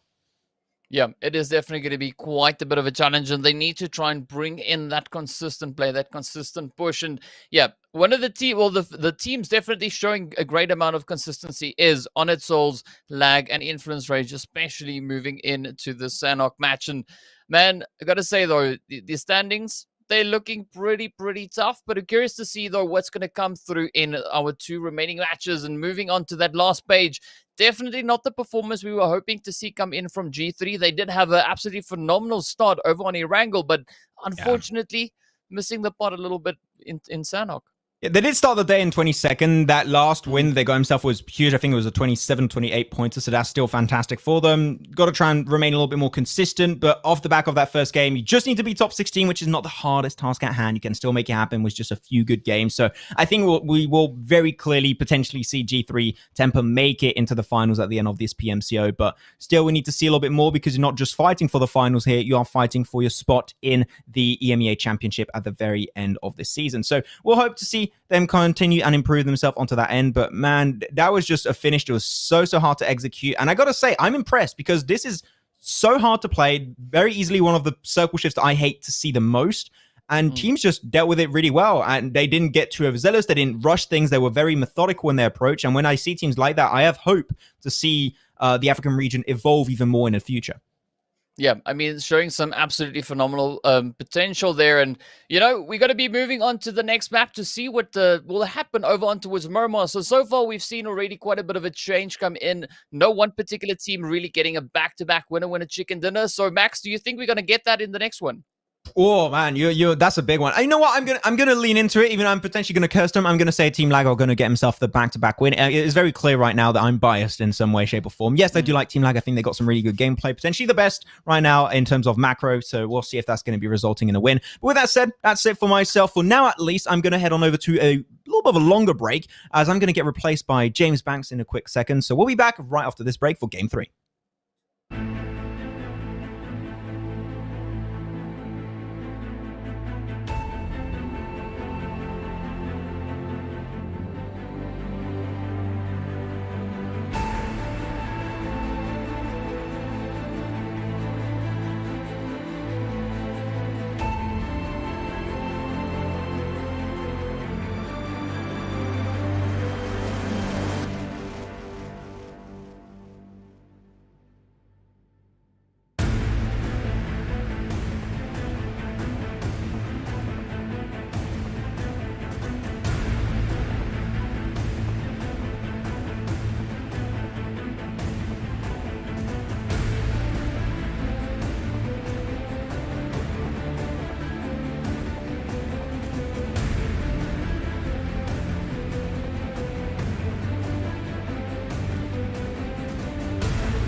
Oppo Rena 5. Cool down to win.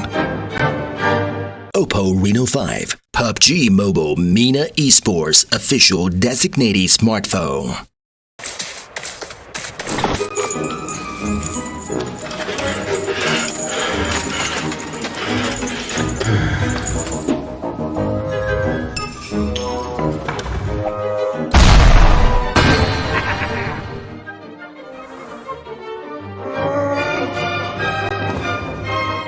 Oppo Rena 5. Hold it to win. Oppo Reno 5, PUBG Mobile MENA Esports official designated smartphone.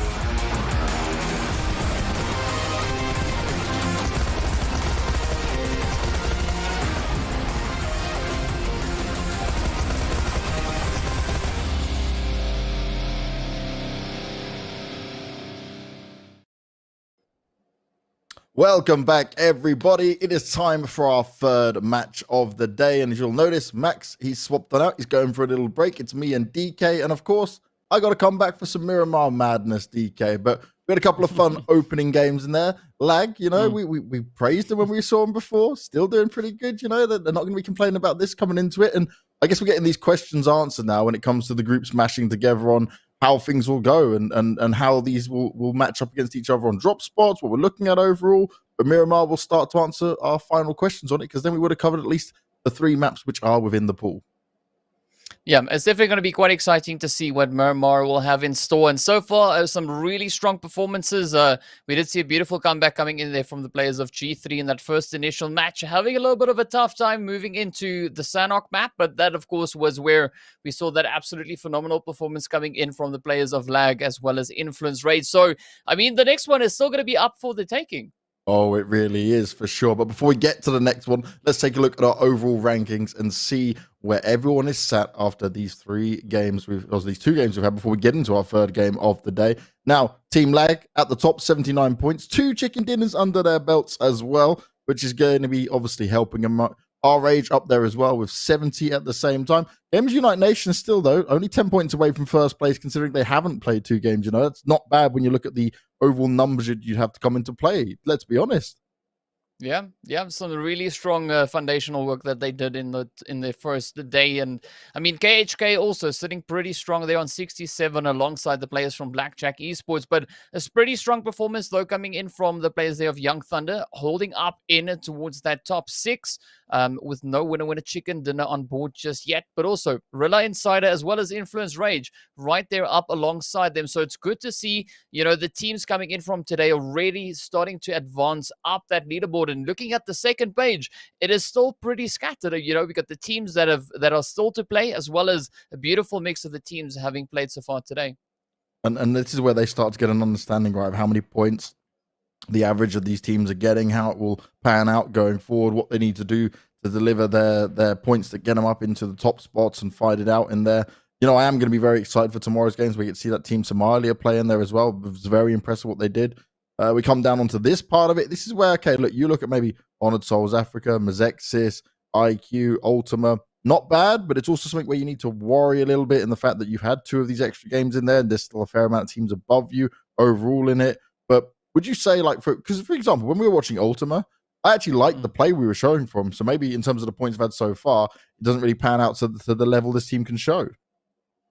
Yeah, I definitely think they have a great bit of potential. They just didn't have, you know, things working out in their favor just yet. But of course, they still have 2 remaining games to go here to try and prove themselves coming into Miramar, going right back up in towards Erangel.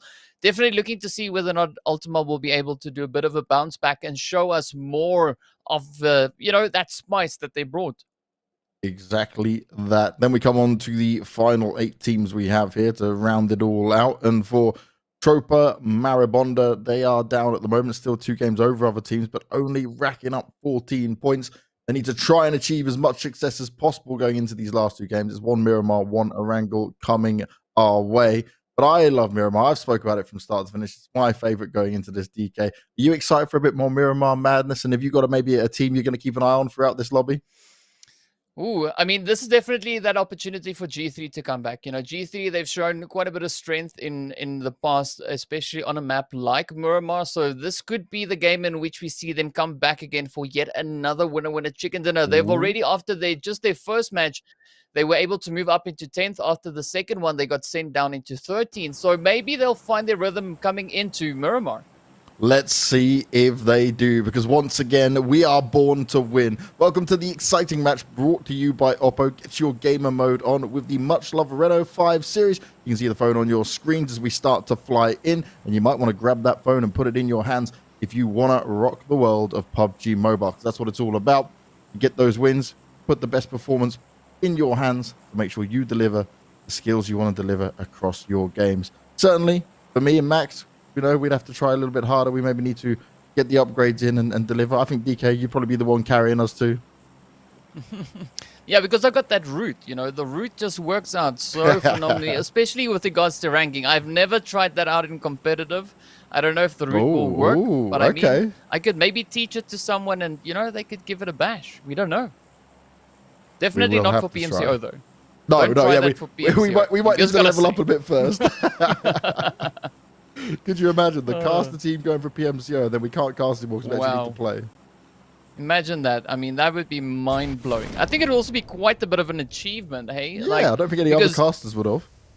Yeah, man, because I so many times I look at how these players, how these teams and the guys are just going at it, and time again, I am so relieved that I'm sitting watching instead of playing, because if it was me, like, no contest whatsoever. No contest for sure. Now, the circle, okay, it's not a crazy circle, a little bit further up towards the north. It will force any of the teams that do decide to go down south to maybe obviously change things up. We did have some teams that were going off to Los Higos, looking towards Valdemar in the past. Maybe when they look at this, they'll just decide, you know what, we'll drop elsewhere. We maybe don't want to go for a big rotation. But this will force some fights earlier on here. So it'll be interesting to see how teams try to deal with it all. Yeah, especially over in towards El Paso here, we've got the players from Team IQ as well as the players coming in there from Ultima. So I'm curious to see, though, what they're going to bring. Will we see IQ look to get a little bit aggressive, looking to apply a bit of pressure onto the players there from Ultima? Because now it is still a pretty much back and forth situation. We haven't seen, you know, too much come from them just yet. The players here from Ultima Force, rather. So I mean, we're waiting to see patiently what they're going to bring so far, looking at that leaderboard as well. We do see the players from Ultima Force. They have had a good amount of consistency, definitely doing better than the players just from straight up Ultima. But, you know, will they be able to continue with that momentum? Will they be able to push? And on the opposite end there, we've got Panda, we've got Capcan. You know, as you guys pointed out yesterday, this is you know, the name. What do you call it? It's not the doppelganger, but let's call it that. The doppelganger of Jason. Oh, yeah. I guess his Africa twin or his. Okay, that actually, yeah. to be fair, it would be unfair to say twin because Jason's old like we are, so this player's probably young. Little brother, we can maybe go down that side of it. Poor Jason's going to watch this back and never hire any of us again. Oh. It's not often we see someone we know's name shown in game. You know, it's Yes. like, I think it's an honor to have someone bring your name into the competitive scene, you know? It's all showing love. Now, Young Thunder, we saw them. They're in the top 8 at the moment. Off memory, I believe they're in the 6th position. Maybe a little bit lower. We'll have to check on my mind to look at it all through. But for Team Young Thunder, I liked what we saw from them on Sanhok. They're showing that they can deliver in a big way so far. They're up there on the top. If they can have another good game here on Miramar, I'll be looking at the consistency being solid for these guys. Lag, obviously, we mentioned it. They're up there with 2 chicken dinners for the moment. R-Rage on your screens right now, they're overall in a good spot. They've been able to deliver pretty well. We're starting to see some teams have this chance to stretch their legs over the lobby. And the thing is, what I want to see from teams that are maybe further ahead right now is that this is where you don't get complacent, you know, you don't slow down, you stick to your guns, you play your A game, and you don't get too comfy, because I've seen it before where some teams are like, oh yeah, we're massively ahead, and you kind of see them maybe. Some teams can actually get overconfident, but other teams like they don't seem to take it as full focus, and then they watch themselves slip down, and then they start to try and climb back up. And sometimes it's too hard to be able to climb back up. You know, you end up in a position where you're on this catch up and you start doing things that are not what you would normally do and make mistakes. And that's what I hate to see from some teams. So I do want to keep an eye on those teams right at the top now and make sure they're still bringing it as high as they can.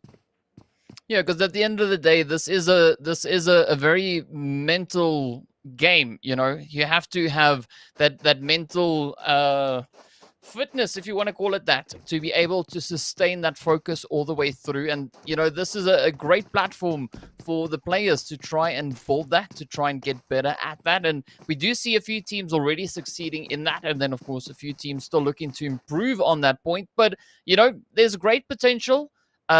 And now we just need to see that consistency. I think that also forms part of the whole consistency kind of, you know, form here, is if you're able to retain the focus and keep your cool, you cope well under pressure, you definitely benefit from that in the long run.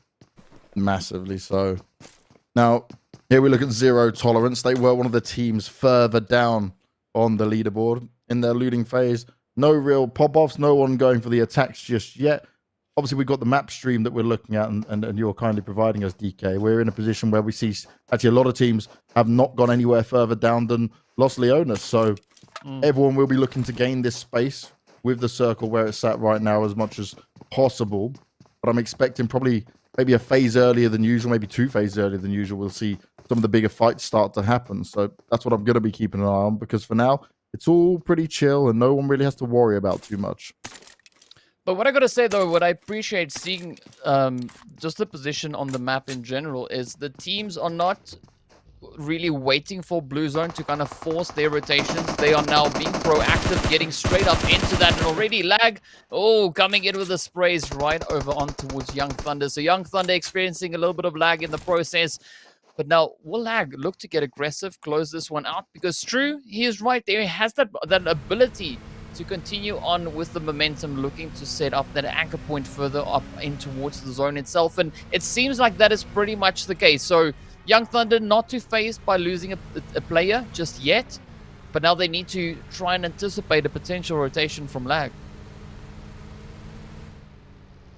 And having a player gone down early on there for him is less than ideal. Actually, already 3 teams losing 1 player. Maybe some of them didn't join into the lobby is a factor that obviously comes into it. But it's all about when you get to a stage like that, you lose a player very early on. We're only 7 minutes in. You're on the back foot, and you definitely have to change up the style of play you want to throw out there, right? And that's never ideal. It's never what you want to be doing. Yeah, so we've only lost 1 player so far. That is Executive. With the players there from RH, they only came in with 3, so they're still on the same squad that they came in with, as well as the players there for Tropa, also still only coming in with 3 players. So it's definitely going to be interesting to see how they're going to try and potentially adapt their strategy in this game, being 1 player down right out of the gate.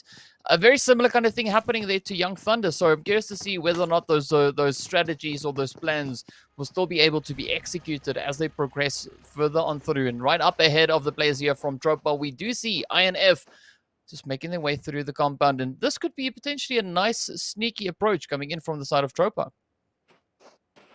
Though the sad thing for Tropa is they will be outnumbered in the fight, so they need to get the drop on them, you know. Maybe the element of surprise is something that can work out for him. But INF is a deadly team on its own. Now, Sully's been spotted. Hiding out behind the rock. Borgex looking out for it. Wants to go in for the shots. Nicely done. Some good damage. But instantly, Sully can jump away. And in a situation like that, what I would love to see is the call to come in from them. And both players maybe take the shots at the same time. Because this is what happens now. INF have an idea of the positions. They come back into it. They take the shots. Already they found 1 knock. And they're going to be looking for more. Hansley looking to do some big damage in there, and this is where TMB have to be very careful. They do not want to take one of those shots out towards them, and they definitely don't want INF pushing up on them. Yeah, but also an important part here is to not take the engagement from the same spot consistently, because it opens up, it makes it so easy then for INF to just time that shot, send it through. And I mean, that's what Hensley was hoping for, to see that P come up at exactly the same spot, hence the pre-fire. But now a good call coming in there from the players of TMB, choosing to disengage, looking to reposition a little bit further up. But now they got to be careful because up ahead, we do see the players there from Honored Souls and G3 already moving into that water treatment region. So I'm curious to see what's going to happen. As you've pointed out, this whole region in which we see the zone currently situated is making for very, very interesting play. Yeah, it's definitely going to force a lot of teams to change up how they might usually want to play, how they want to rotate into it. Obviously, we've already seen that many of the teams didn't opt to go down towards the south. So they will just have to work their way in. But still, it hasn't got crazy just yet. We're only just getting over the 10-minute mark. As Clutcher 19 is sat there, looking forward, scouting ahead. Quite the distance if he doesn't want to take any fights, but maybe he's just scouting for the information and passing it over to his team.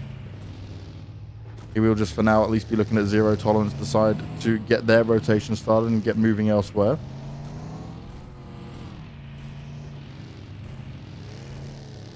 Oh, do they go for the crate? Go on. Risk it. Risk it. Take the crate.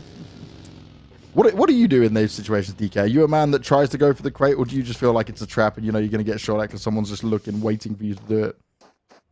I mean, not having heard any shots go off just yet, or having any shots come in their direction, I would possibly maybe risk it, and that is exactly what Skydo is doing now, going straight for the drop crate there, looking to see if they can get the job done. And what's actually interesting to see, something that we have a nice bit of access to.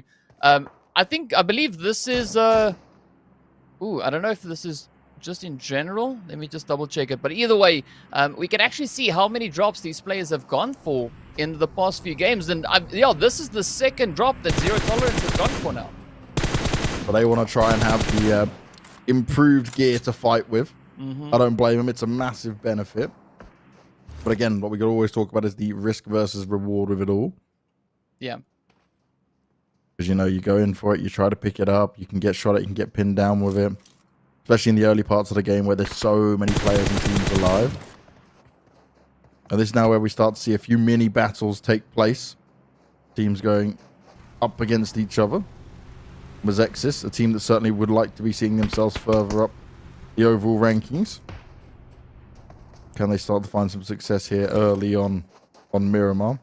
Ultima, we mentioned them, right? I like how they play. I like what we've been seeing from them. But they now need to take it a step further and get some higher placements in there. Yeah, because they also need to try and catch up with the players from Ultima Force. Because, I mean, Ultima Force currently sitting in 9th. Ultima themselves sitting all the way in 20th. Well, we did see G3 managing to get themselves out of that 20 slot. You know, moving up into the single digits, or pretty close to the single digit position. And now it is only one game away for them. That potential definitely is there. And the zone continuing to move up once again. A good spot coming in there from Young Thunder. We do see the players there from LAC just holding on in towards that far southern edge. But I've got to say, the north is going to be quite interesting once these teams start getting those rotations in. Yeah, I would even, if you're some of the teams in the north, and if you've seen how many teams are up there, like if you've had a good scout, you might even just want to go for a real long rotation, you know? Tank a bit of the blue damage at this point and just say, I'll go down until I get in from the east or the west. Because if you're just in a cluster of all firing down, then it may not end well for you. It's a pretty tough call to make. Yeah, massively. And I was just going to say, it's going to be how many teams can get there fast enough, right? If you're not one of the front runners, then you're in a bad spot.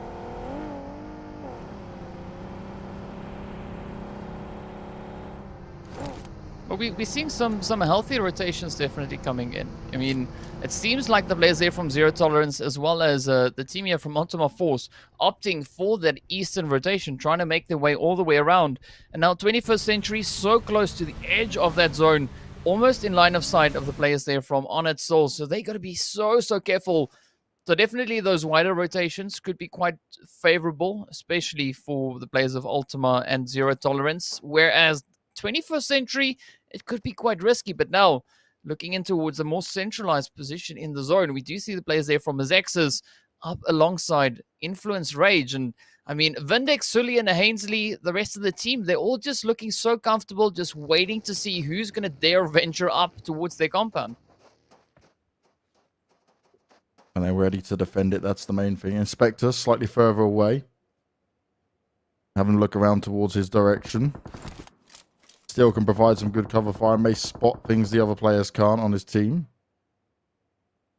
But INF keeping it very relaxed for now.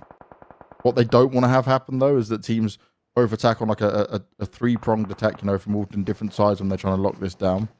Because they may get overwhelmed in that way. They're going to have to pick and choose their fights in a very smart way.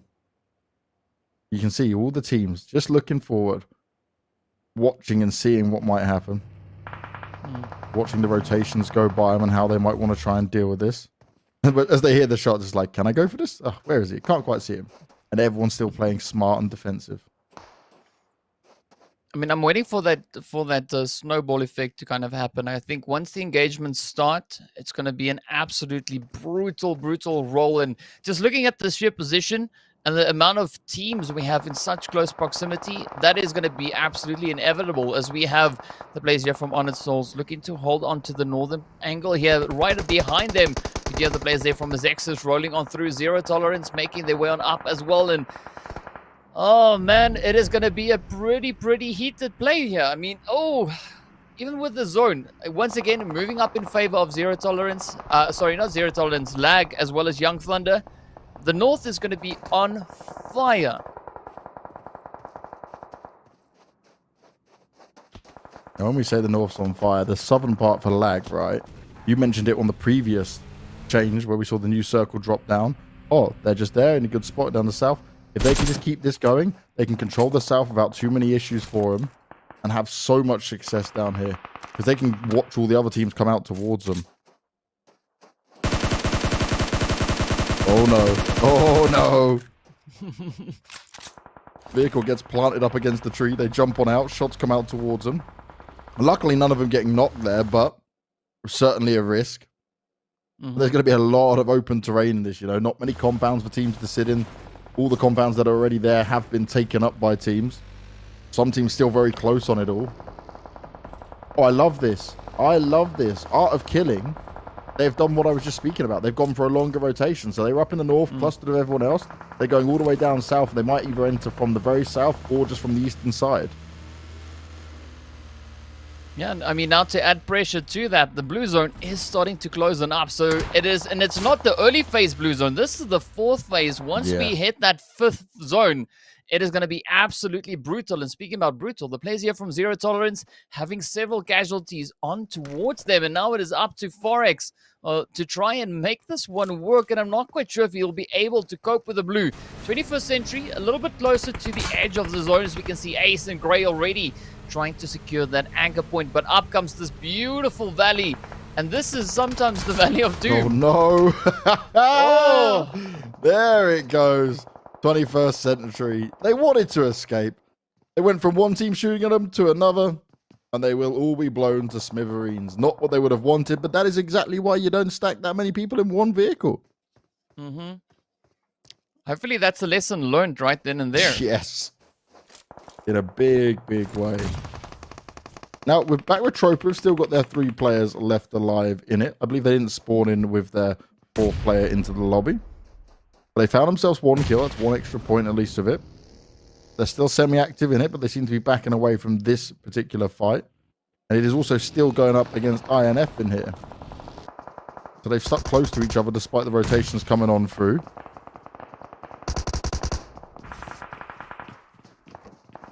Now they're going to end up against Arilla. Are they going to be spotted out here? Borgex being shot through one of the windows, tagged up quite low as well. There's just no room. It's like wherever you go, someone could be looking at you. This is where it becomes really mad because you feel like you've got to drop on a team. You can look somewhere else, but then you may have not been able to see that another team was hiding in the wings, being on top of one of the mountains there, and able to just shoot down on you. Zero Tolerance do find themselves as the next team to fall in it. Only 14 teams remaining, but there's been a lot of casualties already. Yeah, I think MZR rather is going to be the next team to fall, as we can see that blue zone, Baba Blue just swooping in, and it is now up to Turpus to try and hold on. But Coco, pretty low on health, looking to bring in up that defensive play. Yep, down they go. And now we only have 13 teams remaining to try and fight it out, but the spread in this zone is looking absolutely insane though. And this is where Lag's going to have to fight a bit more now. They were quite comfy in the south, no teams around them. Luckily, we saw on the map there, Berserk's further forward. but the rest of the team can join back up with him and maybe keep some of the teams that come in from the eastern side at bay. There's not a lot to play with now. There's all these rotations are going to become difficult. Molly down. Going to do some extra damage. Phantom has managed to avoid it for now, but Hawkson, he knows exactly where he is and can just go in for this if he does choose to. His teammates are there to back him up as well. Doesn't have to put himself in too much of a precarious position, but he does find himself getting knocked down. Phantom X doesn't want to go to try and fight this just yet. Going to go and get in the bug in. He's going to run away. He's going to try, but he's going to be finished off. I don't know why you would try to run at that point. That's now 7 kills here from Azexis, but that runaway was a little bit of a chance. He maybe had a second in there, but, you know, they were right on his toes. They wanted to finish him off.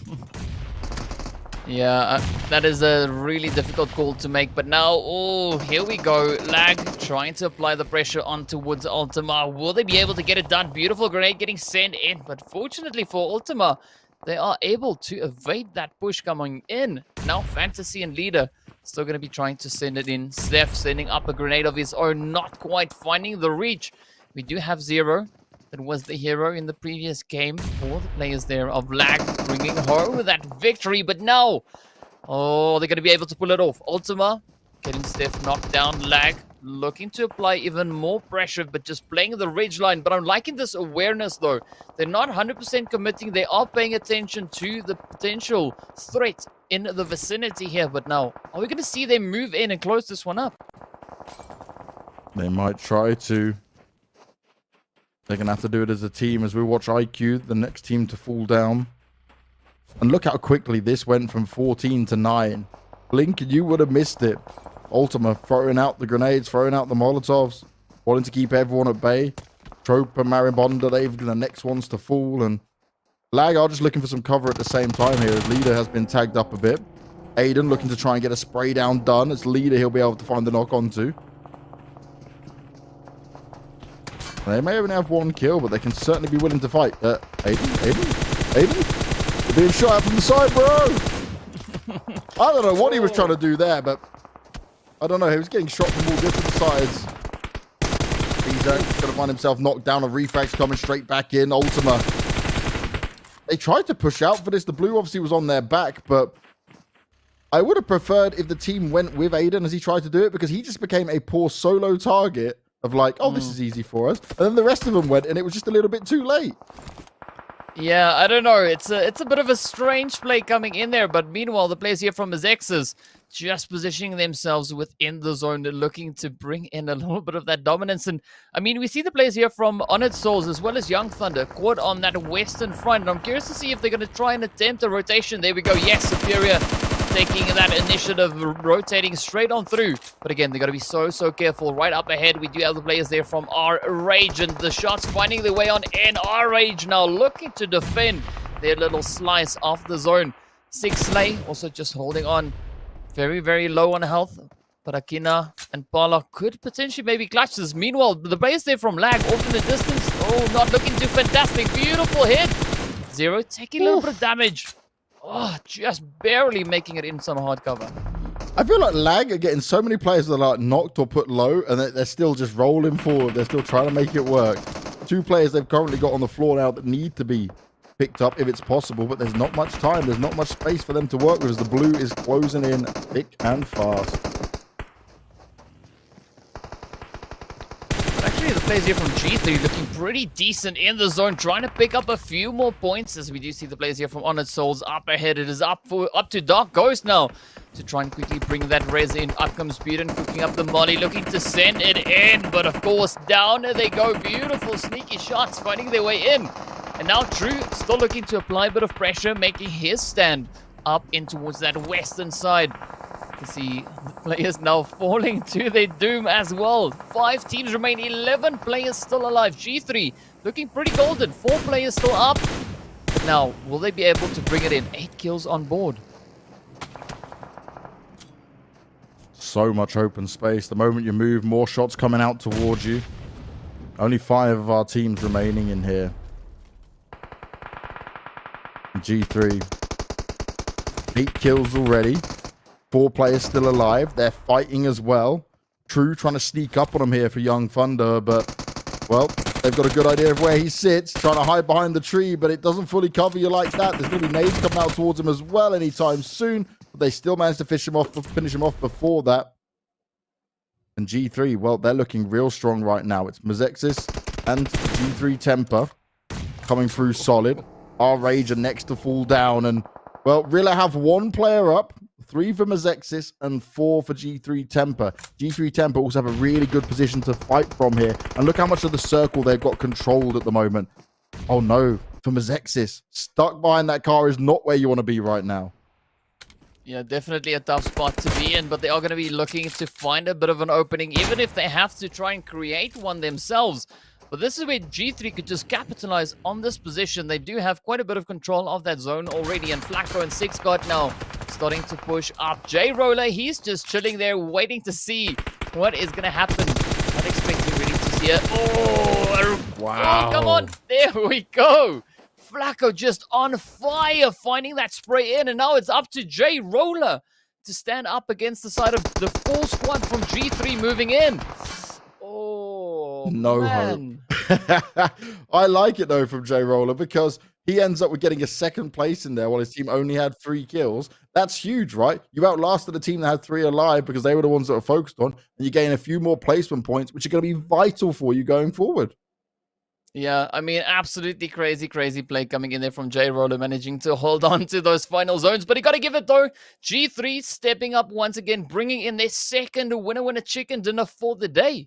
Yeah, that is one thing they can be very proud of here. It's going to help them jump up massively on the overall rankings as well. We're going to take a look at these match rankings and go through it all for you guys so you can see how it all panned out. 29-point game for G3 Temper. Mazexis walking away with 20. Rilla stealing that second place but not getting so many kills. Solo player getting it done, 15 points in there. Our Rage, again, still up there, the same as Young Thunder. There's a lot of names now that are becoming familiar for us, making it into this top 8 over and over again. The consistency is paying off here.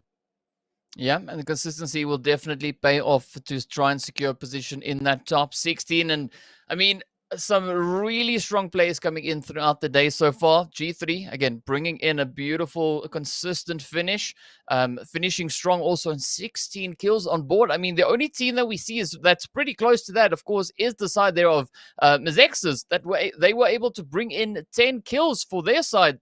Definitely, that is quite reflective as we look onto that second page. Oh, yeah, look at this afterwards. 2 2s and 1s all the way through, and then the 0 at the very end. It is not so pretty if you weren't making it into the top 8. There wasn't much opportunity because the rest of the lobby was being cleaned up by everyone else in there. I would say, though, like Miramar, that was a very hard circle. We mentioned it just because it was quite far up in the north. It was forcing a bit more of different fights open on. The very open ending as well that they had to deal with is never that nice, but it just proves who are the teams that can adapt quickly and react to it all and those that are not. But EK, it's time for us to kick it to a break. It's time for us to bring on to our final game of the day. We're moving to Erangel next to see how these teams will do and see where everyone will finish. So go get yourself a drink, go get yourself a snack, but make sure you're back here in just about 7 minutes.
Oppo Rena 5. Cool down to win. Oppo Reno 5, PUBG Mobile MENA Esports official designated smartphone.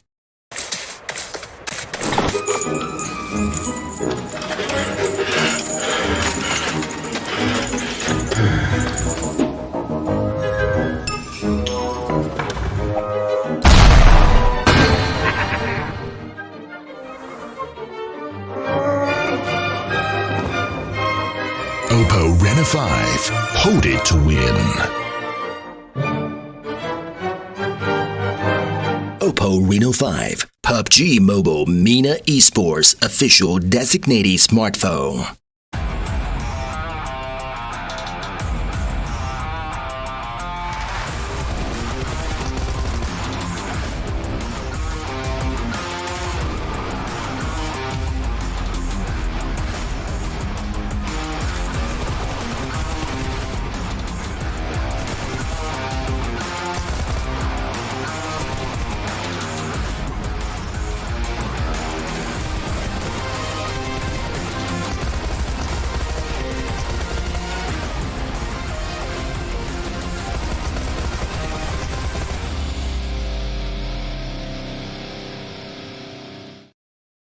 Just like that, we are back, and Max is taking the seat once again. As you know, we're rotating around. I wasn't here for the first couple of games. It was DK and Max all the way. Now I'm here for a couple of games, and Max is swapped in. You know, one day we're going to find a way to do a tri-cast, Max. That's what we need to bring to the table next, mate.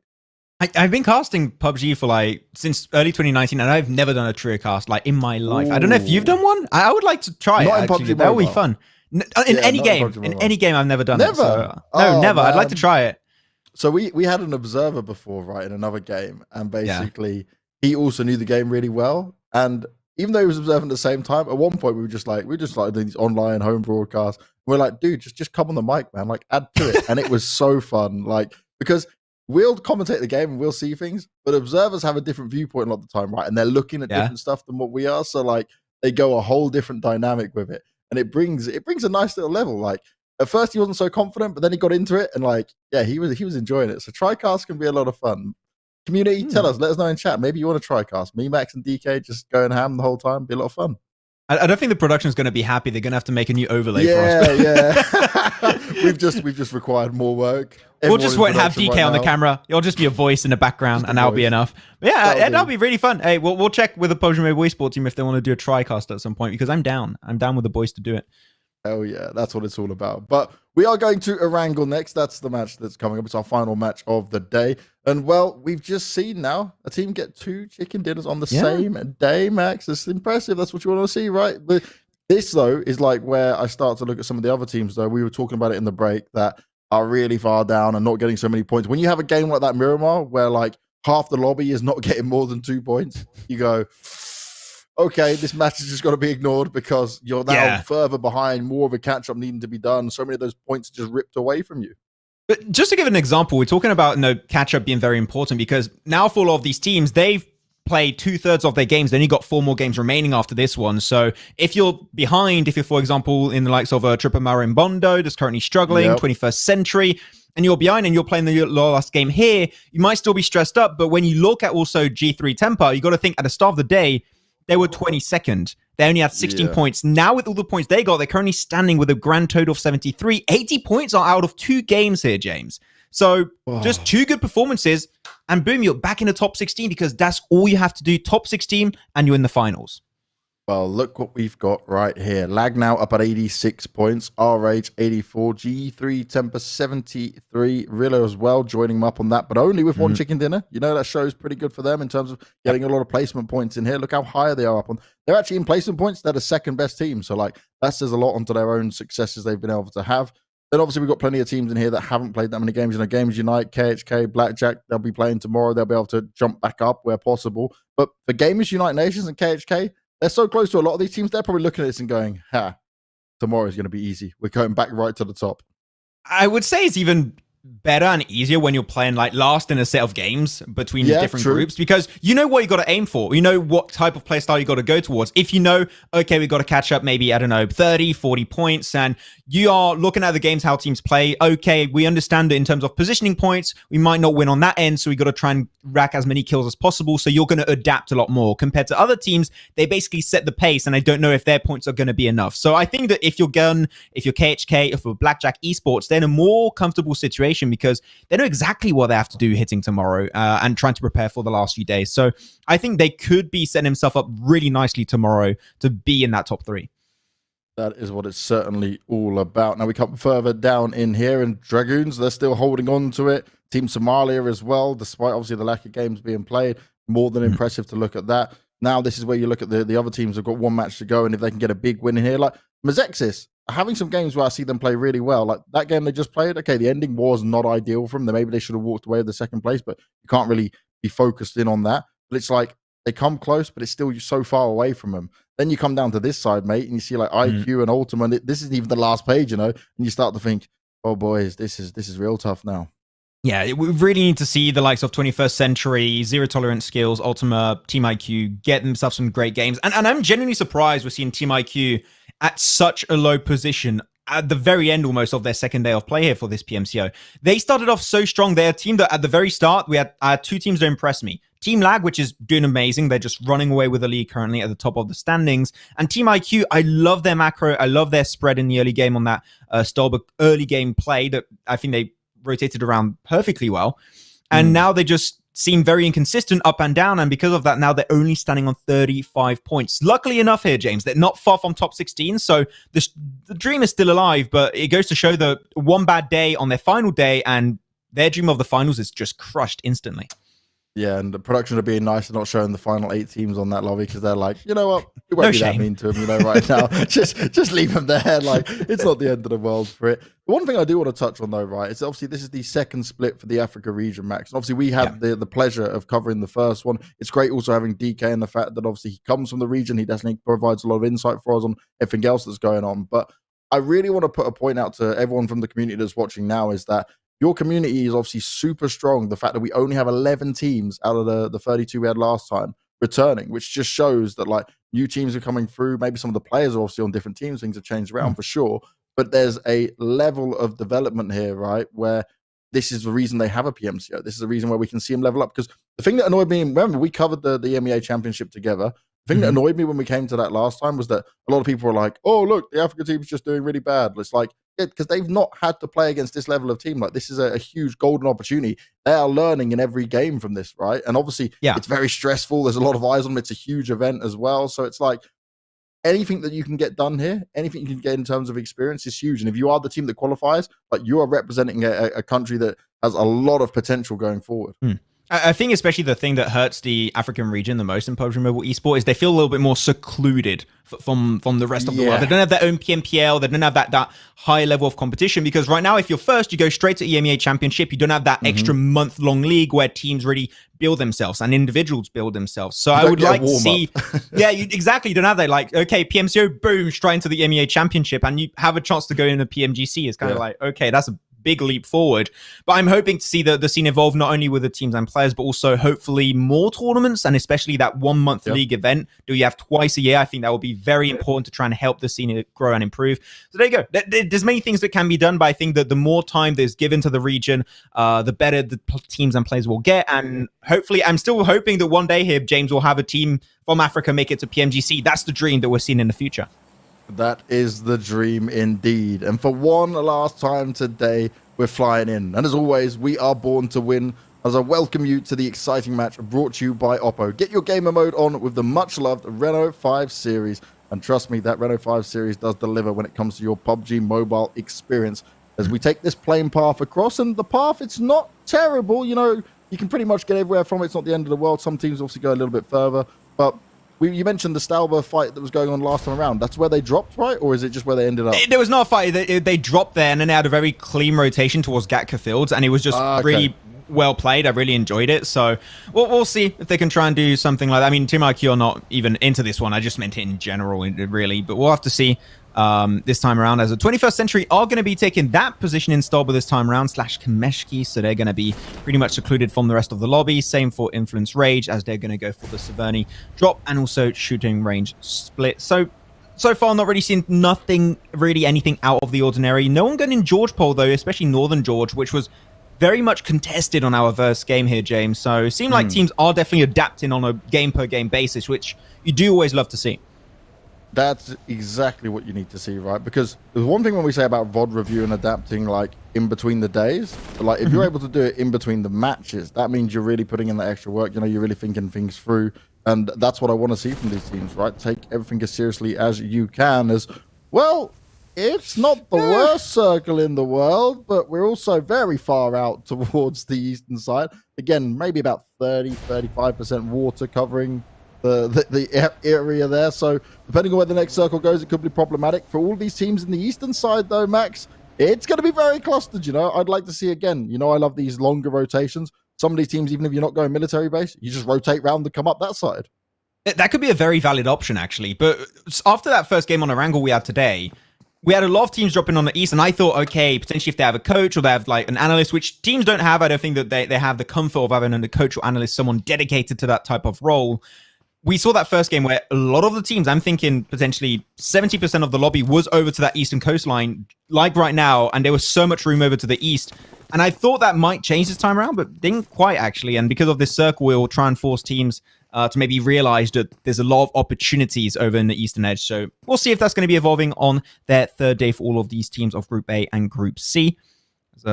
Turbis got himself a great clutch on the very first day here, James, and we'll see if he can take himself a one-on-one versus Pab. Oh, dude. Yeah. That clutch was... If no one saw that from yesterday, go back and watch it. The final Erangel game, and...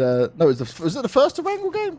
It was an Erangel game. That's all I can tell you. No, okay. It was definitely the first one, because remember, you then came in and out of it. So, yeah. Oh, first yeah, you're Erangel right. game yesterday. Turpis, 1v3... absolutely brilliant. The team just overextended and pushed up against him, and yeah, he dealt them some serious damage. But we can see potential of this fight between these teams now become problematic. Ultima having to get the run around a little bit of tagging up going on there as MZR. They're all playing the buddy system here, right? Sticking together as a unit, looking to flush this player out. I don't fancy Pabble's chance, especially considering his teams aren't directly close to him, but it depends on how he wants to play this out. I think it's good, especially if you go through these corridors, you're going to maybe show your back for a split second and go down. That's what Blaze tried to execute. Fortunately, was not able to execute Order 66. We'll have to slow the pacing of this fight just a tad more. I like it, and you mentioned it, right? MZR really trying to stick together. I like that, but Blood is actually relatively far out over to the eastern edge. And he's just chilling, maybe waiting for an opportunity to arise. Okay, that's a DBS. And I love the DBS. This close quarter combat, the DBS is like perfect to play with. Myself and Kalais love this weapon, so hoping to see it actually get a frag or two. Is this where you hot drop, you try and grab the DBS, and you sit there and just wait for someone to walk into you, and you say, aha, game over, you got no hope. Oh, that's a beautiful nade, Blaze. Turbis didn't even have a chance to run. Yeah. Okay. Well, I think a Rez is going to come on through. I don't think you're going to be just... Oh, okay, that's another grenade. Okay, no, actually, you went a little bit too high. Yeah, too high. I was like, oh, that's not the same floor, but still a good idea. Try and suffocate them a little bit more. The thing is, you're looking at these teams, a lot of them haven't had a huge amount of time to loot, so look at this. For example, you're looking at Clutcher. He's got no helmet, just a tier 1 vest. That is horrendous in these kind of early game fights, and it just hurts both teams, really, but they're so on top of each other here, James, they just can't run out easily, otherwise you get backstabbed, so they just have to commit, unfortunately. No blood. He's heard Steph getting in the vehicle, running away, wants to see if he can try and put an end to it. I guess that's his position from there, right? To either look and see what he can spot from Ultima from a vantage point, or see if he can stop any of them running away, but he couldn't stop the first player getting out of there for now. Is Blood going on the hunt for it? No, he's coming back. Good, thank God. I was going to say, Blood, like, just go with your team now. Or Steph, though, spots out Blood, and they've got to swap positions, swap roles in this fight. A leapfrog position happening right now. I thought Blood would maybe go back into hospital because he knew, okay, one player just left, we could create a man advantage off the back of that. And that's at least what I was thinking, but it seemed like he has a different idea in mind. as Steph is thinking of coming back in. That is a really good angle to go for. That hilt up over to the east is great, as Payable is going to be trying to go for the push initially. Not going to be able to find any knocks, man. This fight's going on for ages, but still no knock is going to be coming on through. Payable looking for the information through the windows. Oh. The waiting game. Who's going to make the first mistake in the window? Blaze is in a great spot to see if anyone even tries to pop out. Problem is for both these teams though, Max, is that like there's a lot of time being wasted here. Blue's coming in, and yes, it's only phase 1, but they have a long way to go, and also won't have much room within it. Oh, the DBS was out. Pabble's done very well at surviving. He's been part of this like close range fight for the longest time. Yeah. I mean, the windows are relatively high, so you can just crouch behind them and be really safe. Not every building is like this. Hospitals are very specific type of structure where you can actually crouch behind those walls and be completely safe.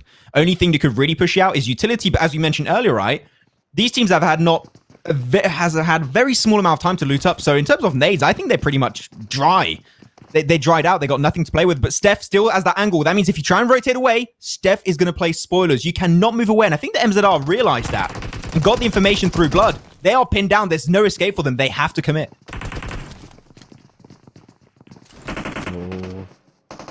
Just this waiting game. Blood still on the outskirts, though, not willing to push up into it. And actually will find himself getting the first knock. That's the one secured. First aid kit's going to be popped. Steph still looking, hoping, might be able to pick someone off. Got the weaponry to do it as well. But is he going to be given the chance? Keep in mind that Team IQ also did get eliminated in this early game. So that's just one team already out of the picture. They can relax for the rest of the day. Oh, they're going to try and move out, actually. Oh, and you can see MZR tried to chase it down. They crossed over that building so quickly, but seemed like the snappy reaction time of MZR was actually great, allowing them to make it out of that position in the first place. Same for the other team of Ultima. So yeah, you know what? I thought that these two teams were both going to have to fight it out, but it seemed like the Blue Zone did change their mind, and they're all trying to unscathed from this one as a 4-man crew, which is huge, except for Pablo. He's pinned down. There's no escape for you, my friend. Even though you're in hospital, there's no way you're going to get healed up, and that is going to be the end of his adventure on this 4th game.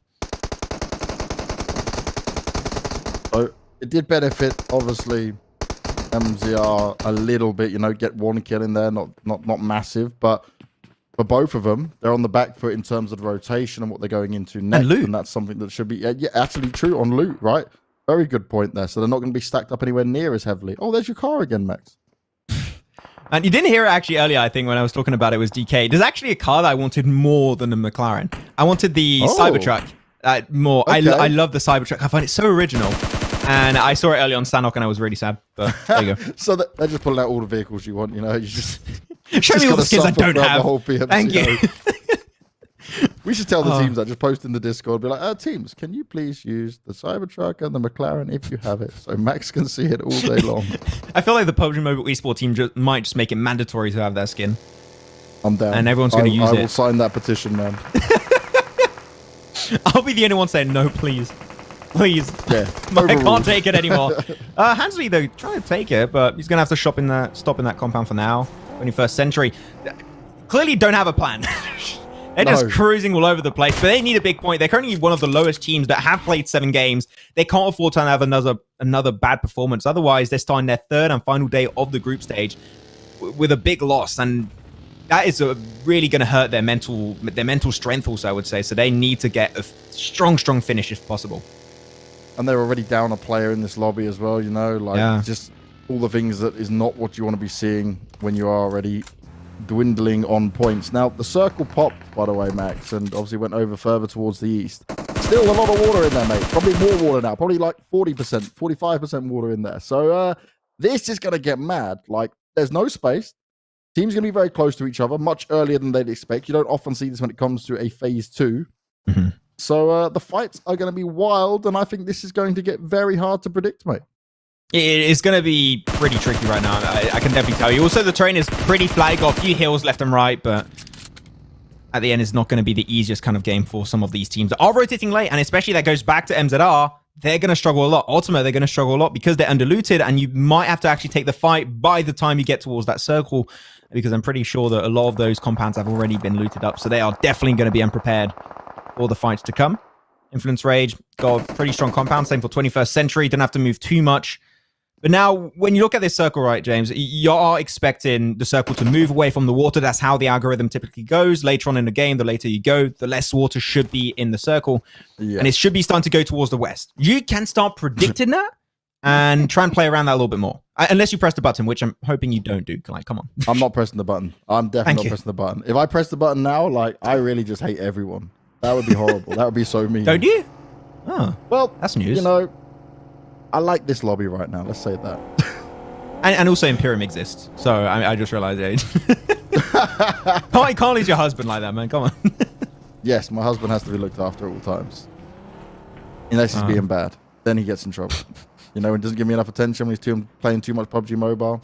Yeah. Then we got some real issues. Look at that Someone guy. Called Max keeping up late at night, you know, and I'm like, come to bed.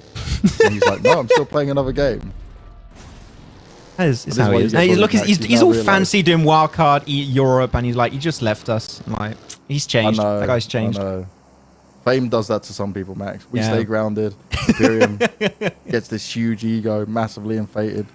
Buys all these team shirts, you know. Then people send him stuff as well. He's like a glorified advertisement board. I have to live with this guy. I'm actually wondering, do you think a team could actually hit him up and just pay for like a few centimeters on his arm to get a tattoo of their team or like a sponsor? Dude, do you know what he would? I'm sure he'll do it. The problem is, I'm pretty sure he'd do it as well. I know, right? He's that guy. Everything's got a price. Yep. We need to talk to one of the teams. Maybe Unicorns are love, right? I think they used to be pretty big in League. Maybe they're still big in League now. Like, let's get them to do that. They'll definitely pay. All right, let's go. Button there you go. Was not pressed. Everything is back to normal. We're back on land. It's still going to be strugglesome for a lot of these teams. The ones down from the south might be able to find a bit more room. If MZS decide to go up, they can have a bit of this western side more to their advantage in there. But this is still going to be very difficult for these teams. These last two games have not been forgiving for them. Yeah, they've been struggling a fair decent amount. So hopefully this is going to be the game to put them back on track. Also going to have to look at Young Thunder. They were actually playing in Milta Power, and they got himself a good amount of loot there. It's been completely untouched for a very, very big portion of this game, so they should be pretty much ready for this fight. I'm expecting them to have a lot of tier 3 helmets and vests, and potentially even some really strong weapons to play for, potentially an M249 or 2. That's Coco trying to move out. That's a really good spray, actually, from Zero Tolerance. And I actually did get it done. That's actually going to be Coco picked up, but not by that team. It's going to be picked up by Influence Rage Africa. And that's going to be Coco with literally no hope to make it back in this game. So he knows it's just a question of time before he actually goes out. Over this is like, come on. Post out. Let me have you. You got no hope anyway. No one's coming to save you. Coco is being left there on the floor as well. His team are just scattering away. They don't want to take a big risk on it. Lack of smokes can obviously become a big problem for that if you do want to get the revives on in open areas like this. Yeah. There's been so much driving rotations throughout this one as well. There's not many positions to stop into. Yeah, you just can't stop. You just got to keep going. It's turning into a derby slowly but surely. MZR gonna flip it up. Oh no. Okay, you better get back on track, my dude. Doesn't seem like MZS is really interested in taking that fire. They're actually going to be stopping, intriguingly so. Go for a rollover, and that's going to be 1 kill picked up. Mercury goes back into the lobby as Blood 14 also going to be making his way closer to the riverside. And I think that this rotation, they understand there's a lot of teams clustered down south, and they want to try and enter through the north or the northeast, which I understand that, but you're making it through a compound. I was just about to talk about Lipovka, and you know a lot of teams are potentially still stuck in that position. That is a big risk, because you're going in a position that you know has got a lot of sneaky angles, and you have no information whatsoever, and they might regret it as of right now. Darkos is going to go for the spray down. Will not connect anything, but that risk is still lingering in the distance. Still just going to cruise on and try and just make it right over the ridgeline. The Magic's in the water. You better be careful. Few style points given to him for there. There is still a player you can fight here in the water. Be careful, LBX. Oh. It's so funny. They've got nearly the same tags as well. Just to make it more confusing. Oh, yeah. Oh, Magic's is going for the submarine strat. Okay. Oh, okay. Fair play. Is he getting shot from under the water? Oh, is he? Yeah, he's on the back of it. Very smart. Damage done as well. And there's a player up high. Might have been him. Oh, big. Oh, look at the shift. Look at the shift.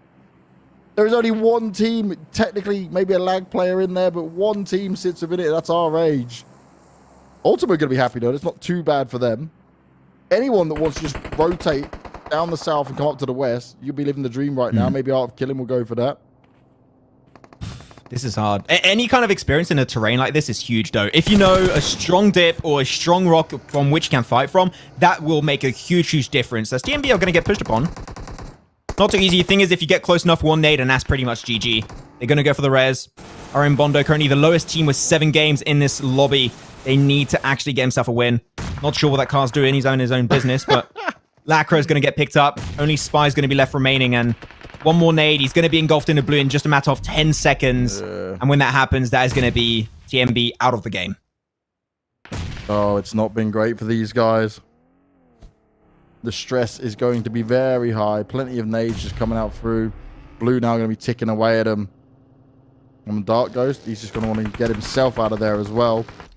Taking a few shots at the buggy. Good avoidance for now. But it's all about Honored Souls, Africa. So just move around, pick up his teammates, and get the hell out of there. Is A-OK? Well, they ran into G3, and they seem to have been dealt with for now. With Phyllis on the floor already. The rest of G3 pushing on up. Smoke may be down, but he can easily be sprayed through that. And I think he has a hope in hell's chance of this one. Gunner just wants it to hear the buggy. He wants to try escape. Plenty of shots coming out towards him. Buggy doesn't get blown up. He just about stands for it. He's got low health, but it's Flacco with the final tap to put an end to it all. An Art of Killing, they're out in 13th place. There you have it. But one thing that's very important here, James, is this current dip they're playing from. I mentioned it. If you know the terrain, you've got some very strong positions that are maybe not very well known. That dip that they currently took over, G3 Temper, is huge. They need the circle, of course, to come their way. But as of right now, that is a strong position to play from. Looking onto another fight, though, Ultima were able to loot up a little bit more. It does seem like they got themselves some ammo, some relatively decent weapons to fight from. So that's great. It does seem like the extended rotation up north was rewarding for them as they take themselves fight after fight, pick himself up a few kills along the way. But I'm not expecting to have every single team make it out alive. We're going to see teams going down like right now. MZR get picked up. You have the high ground given over to leader from Team Lag, and he's just going to be picking up their 4th kill right now as Really Insider get eliminated. This is now the tipping point. Yeah, this is where all the carnage begins. All the teams start to fight, and it's all happening up in this northeastern side. Ultima found themselves a nice spot. No real problems at all for them. Art of Killing, they tried to go in fast, but ended up being put down as we saw. G3 the ones to deal on that hand. TMB, by the way, still have 1 player alive, mate. He's still crawling on forward. Oh, is it Spy? I think, yeah, Spy's just zooming. Yeah, Spy's just like, okay, I found the way in. I found something that I can find some success with. He's turned the James Bond's music on. He's just getting into the vibe right now. Superior, naded up, potentially. That's the one. I haven't looked at the last one, actually. I should check it out. Normally, I always watch it with my dad. It hasn't come out yet, mate. They delayed it still. Is it? Oh, really? Oh, okay. I've been waiting. I'm a big James Bond fan. Actually, I'm thinking about it. You know, we got like an anime collab with PUBG Mobile with Jujutsu Kaisen. We need one with James Bond. That's like a no-brainer. That would be huge. Oh, yeah, that'd be so good. Especially the car. Oh, man. Another skin I won't get, but still, it would be pretty cool to have. And look at that. That dip from G3. It actually paid off. That's huge. This game, it might not be theirs, but in terms of kills, they can just shoot so easily from that position. I'm expecting double digits minimum for G3. Well, let's see if they can get it. Let's see if there's enough people for them to shoot at by the time it gets to it, though. Because look, it's still the north. Look at this map. It's wild. I don't want to really keep them to fight from here. Oh, Vindex gets put down real quick. Parla, nice job. Looks out to the window to see some more players as well. Influence Rage Africa just chilling at the top, though. Everyone's there waiting. They are actually in the circle, so it's not the end of the world, but they are right on the edge. Yeah, they're going to have to move out of Mansion right now. Mansion, if you can avoid it, that might be the best. But also, the thing is, if you move around Mansion, Team Die Inside Mansion, which currently is going to be our age, they're going to try and pick up every single kill while they still can. So it's a risk, and you need to make sure that if you go for that type of play, you must execute it properly.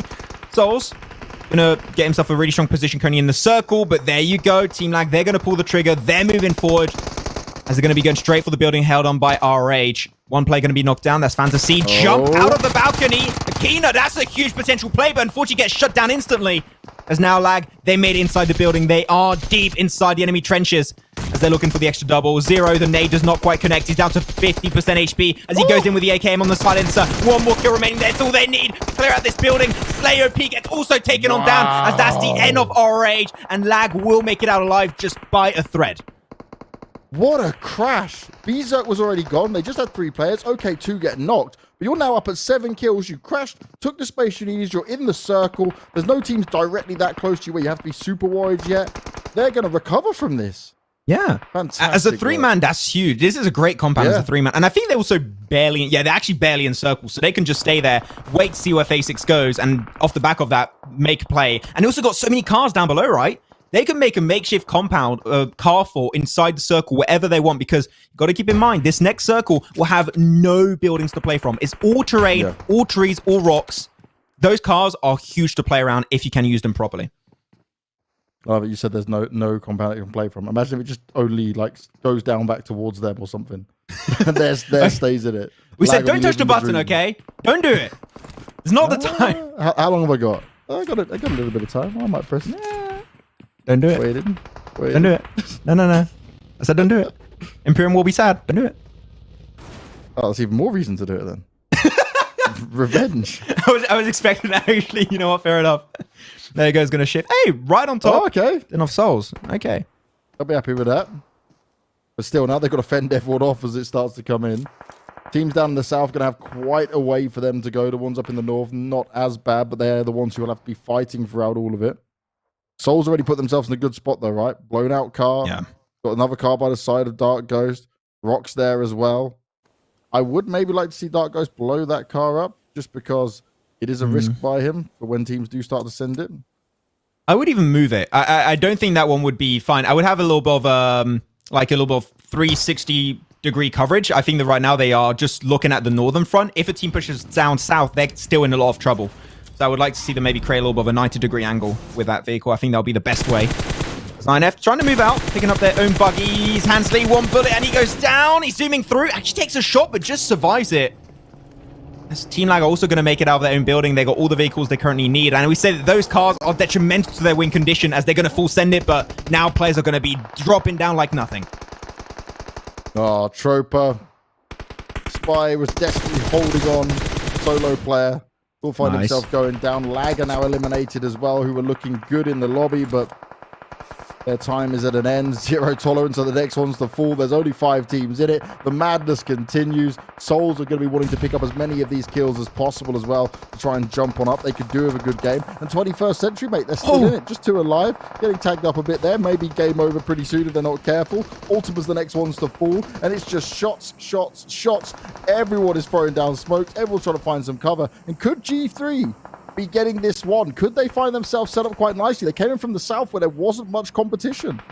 To say it another way, could they get themselves 3 wins in a day out of 4 games? That would be nutty for them to do. 21st Century, even though they go out, I'm still very, very happy. We said it, one of the lowest teams with 7 games. Now with their 8th game done, that's still a top 5, and they can be very proud of themselves. Hopefully, they can continue in that kind of initial launch on their 3rd day in the group stage. But G3, the thing is, their coverage, they're so spread, they're making sure any kind of coverage you have is rendered just useless. That spread is what rewarding them with a win in game 1, and they're doing it again. Big nades going on up as well. Dark Ghost separating himself from the rest of the teams in there, but the knock's going to come through. And Six God, well, he knows. I want some more of it. Oh, look at that crate! That crate on Dark Ghost. It's on the car. It's on the car. That has come from God itself. The crate of dreams. That's what you need. Six God goes to reposition himself. Still has the cover. Got the buggy as well. Wants to put an end to some more of them. It's 10 kills up for G3. They're sitting pretty for now. There's Influence Rage Africa. They're not looking to engage in it just yet. They were also throwing some grenades out towards Soul. That car can be blown up. Be careful, Dark Ghost. So I told you got to be careful. I wanted to see that car put in a position where they could defend himself against a team coming from behind them. They didn't do that. They were just too spread. And unfortunately, G3 just played absolute spoilers on Souls. Now NF will be able to wreak havoc too, as that's going to be the end of Honored Souls Africa as they get eliminated in 3rd. 12 kills over to G3, who said it. That position was going to be a double-digit kill count minimum. And they might even make it go to a 15 pointer as they get himself 3 kills around the corner. Hansley's looking, very, very scary spot. He could be taken out quickly. The spread was so good here from G3. Vindex is able to capitalize on it, though, as Yes. Buden wants to try and sneak round them all. But Flacco, 6 God, they're looking to do some more big damage. Vindex been found. It's exactly what G3 wanted there. 30-point game coming on through. And that is huge for G3 as they claim their 3rd chicken dinner. And it's in 1 day, Max. Okay, I was starting off the day with DK saying, you know what, 22nd place, they need to have a good day. I was not expecting this good of a day to happen, but that's fantastic. You know, G3 took himself 3 games, G3, 3 games. Oh, that explains a lot, actually, man. They prepared beforehand for this one. No, impossible, not 4 in a day. But yeah, that's just amazing. And the thing is, this is a team that I think has one of the most scariest skills in PUBG Mobile esports that you could have, which is if they get to the late game, they win. They will dominate and they will get a huge kill count. This team, they make it to the late game, it's pretty much GG. They take control, they take especially that big 4-man spread. Do you love to see in a field finish like this? G3, if you see them in top 5, the wins come in their way 100% of the time. And what I'll say is that spread they were able to pull off, right? You saw 6 God, he was more out towards the left. Then you had Buden out towards the right-hand side, Flacco holding down the middle. Like, it didn't matter. They were having a 3-pronged attack no matter who they were facing there. They played it really smart the whole way through. They just knew how to take full control of that. I remember, like I said, they came down from the south side of the lobby, and that's where they just worked their way up, and there was no competition for them. So they were able to just pick people knowing that they didn't have to worry about pressure coming from behind them, and they held on to it really well. Super good stuff coming out there. And it wasn't like they were one of these teams that went super passive. Like you mentioned, they're getting the kills. They were fighting for all of this, and they found the success they needed. Exactly, and it came down to, as I mentioned towards the mid-game, this circle finish is going to be down to experience. Who knows the terrain the most? Who knows those dips? Who knows those rocks? Really, when you look at it, another team that knew that terrain really well is indeed Souls. They had a strong position. They knew those rocks were just such a good central position to fight from. I still think that the car setup was a little bit all over the place, but at the end, terrain, information, and knowledge is the key to these kind of finishes. And G3 just proven that knowledge is indeed a huge strength in these kind of finishes. I'm excited, Max. Let's have a look at our overall rankings. Let's see what we're going to get. Are they first? Oh, yes. Yeah. First team over 100 points as well. 3 chicken dinners up in there. 54 kill points with that. Not the highest in terms of placement points, but still managing to stay consistent today. Obviously, massively helping them out with that. But that is a way you come back into it. You said they were 22nd at the beginning of today. To go to first, that's a huge jump up. Mad respect to G3 Temper. You guys can be patting yourselves on the back. It's just so good to see. 16 points at the start of the day, now 103. They're all getting very, very close to 100 points out of 4 games, which is insane when you think about it. That's an average of 25 points a game, and they almost made that happen. So congratulations to G3. I think we can pretty much say now, James, that they're making it to the finals. Keep it up, boys. That's great to see. Team Lag will be still in 2nd place, just 8 points behind G3, so they can still very easily make it up there in their last day. But I still want to give hope to Group B and Group D that are going to be playing tomorrow in their 4 games. That they're not far off. They're just a few games away, and they can overtake 1st place. So it's not like G3 are just running away with the lead. They are looking very comfortable, but it is still not assured that they're going to be first at the end. Yeah, exactly right. They still got a lot to play for with this. Remember, this is only opening stage part of this all, so anything can change. There's a lot of teams in there with still just 4 games played, even within our top 16. So it is all up in the air overall. I really like what Somalia did at the end yesterday, where they had their 2 really positive games. Like they got a 2nd place and a chicken dinner.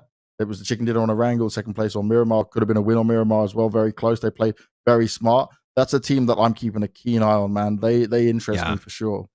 When you're looking at them too, you got 4 teams right above them on their page that have played 8 games. Literally, they get 1 strong performance. I'm talking a 20, 25 pointer, and they're overtaking minimum 5 to 6 positions, and they could be on the first page of the back of 1 game. So yeah, Team Somalia, if they can repeat their success that they had their first day, I think they could be a very big foe to contest with. As now we're going on to the 3rd page here, and we're going to be seeing teams that are starting to struggle quite a fair decent bit. 21st Century, we said it right.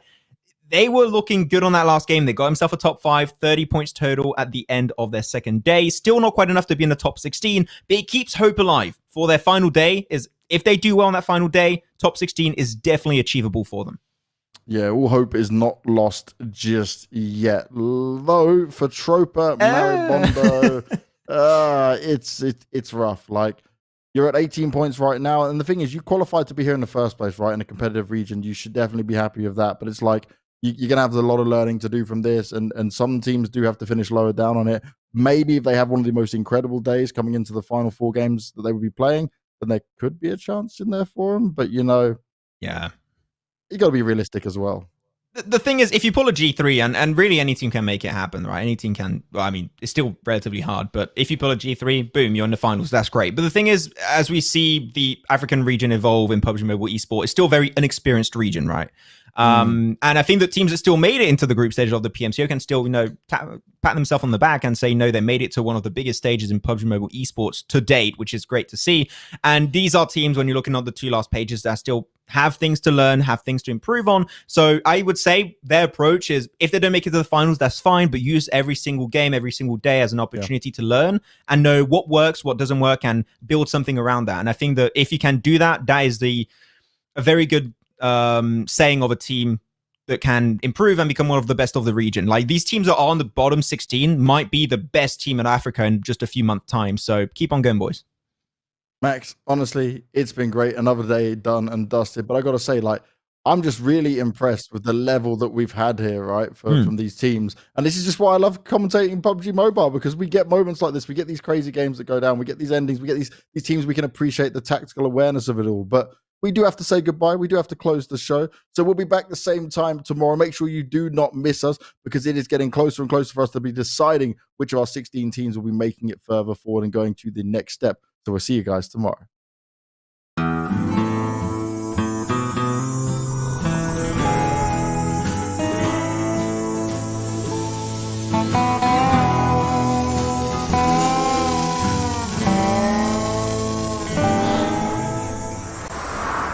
Oppo Rena 5. Cool down to win.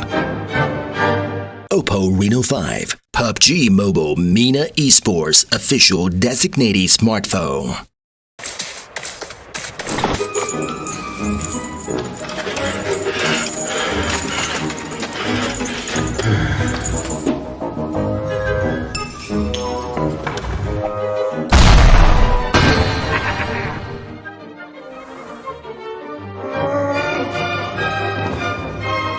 Oppo Rena 5. Hold it to win. Oppo Reno 5, PUBG Mobile MENA Esports official designated smartphone.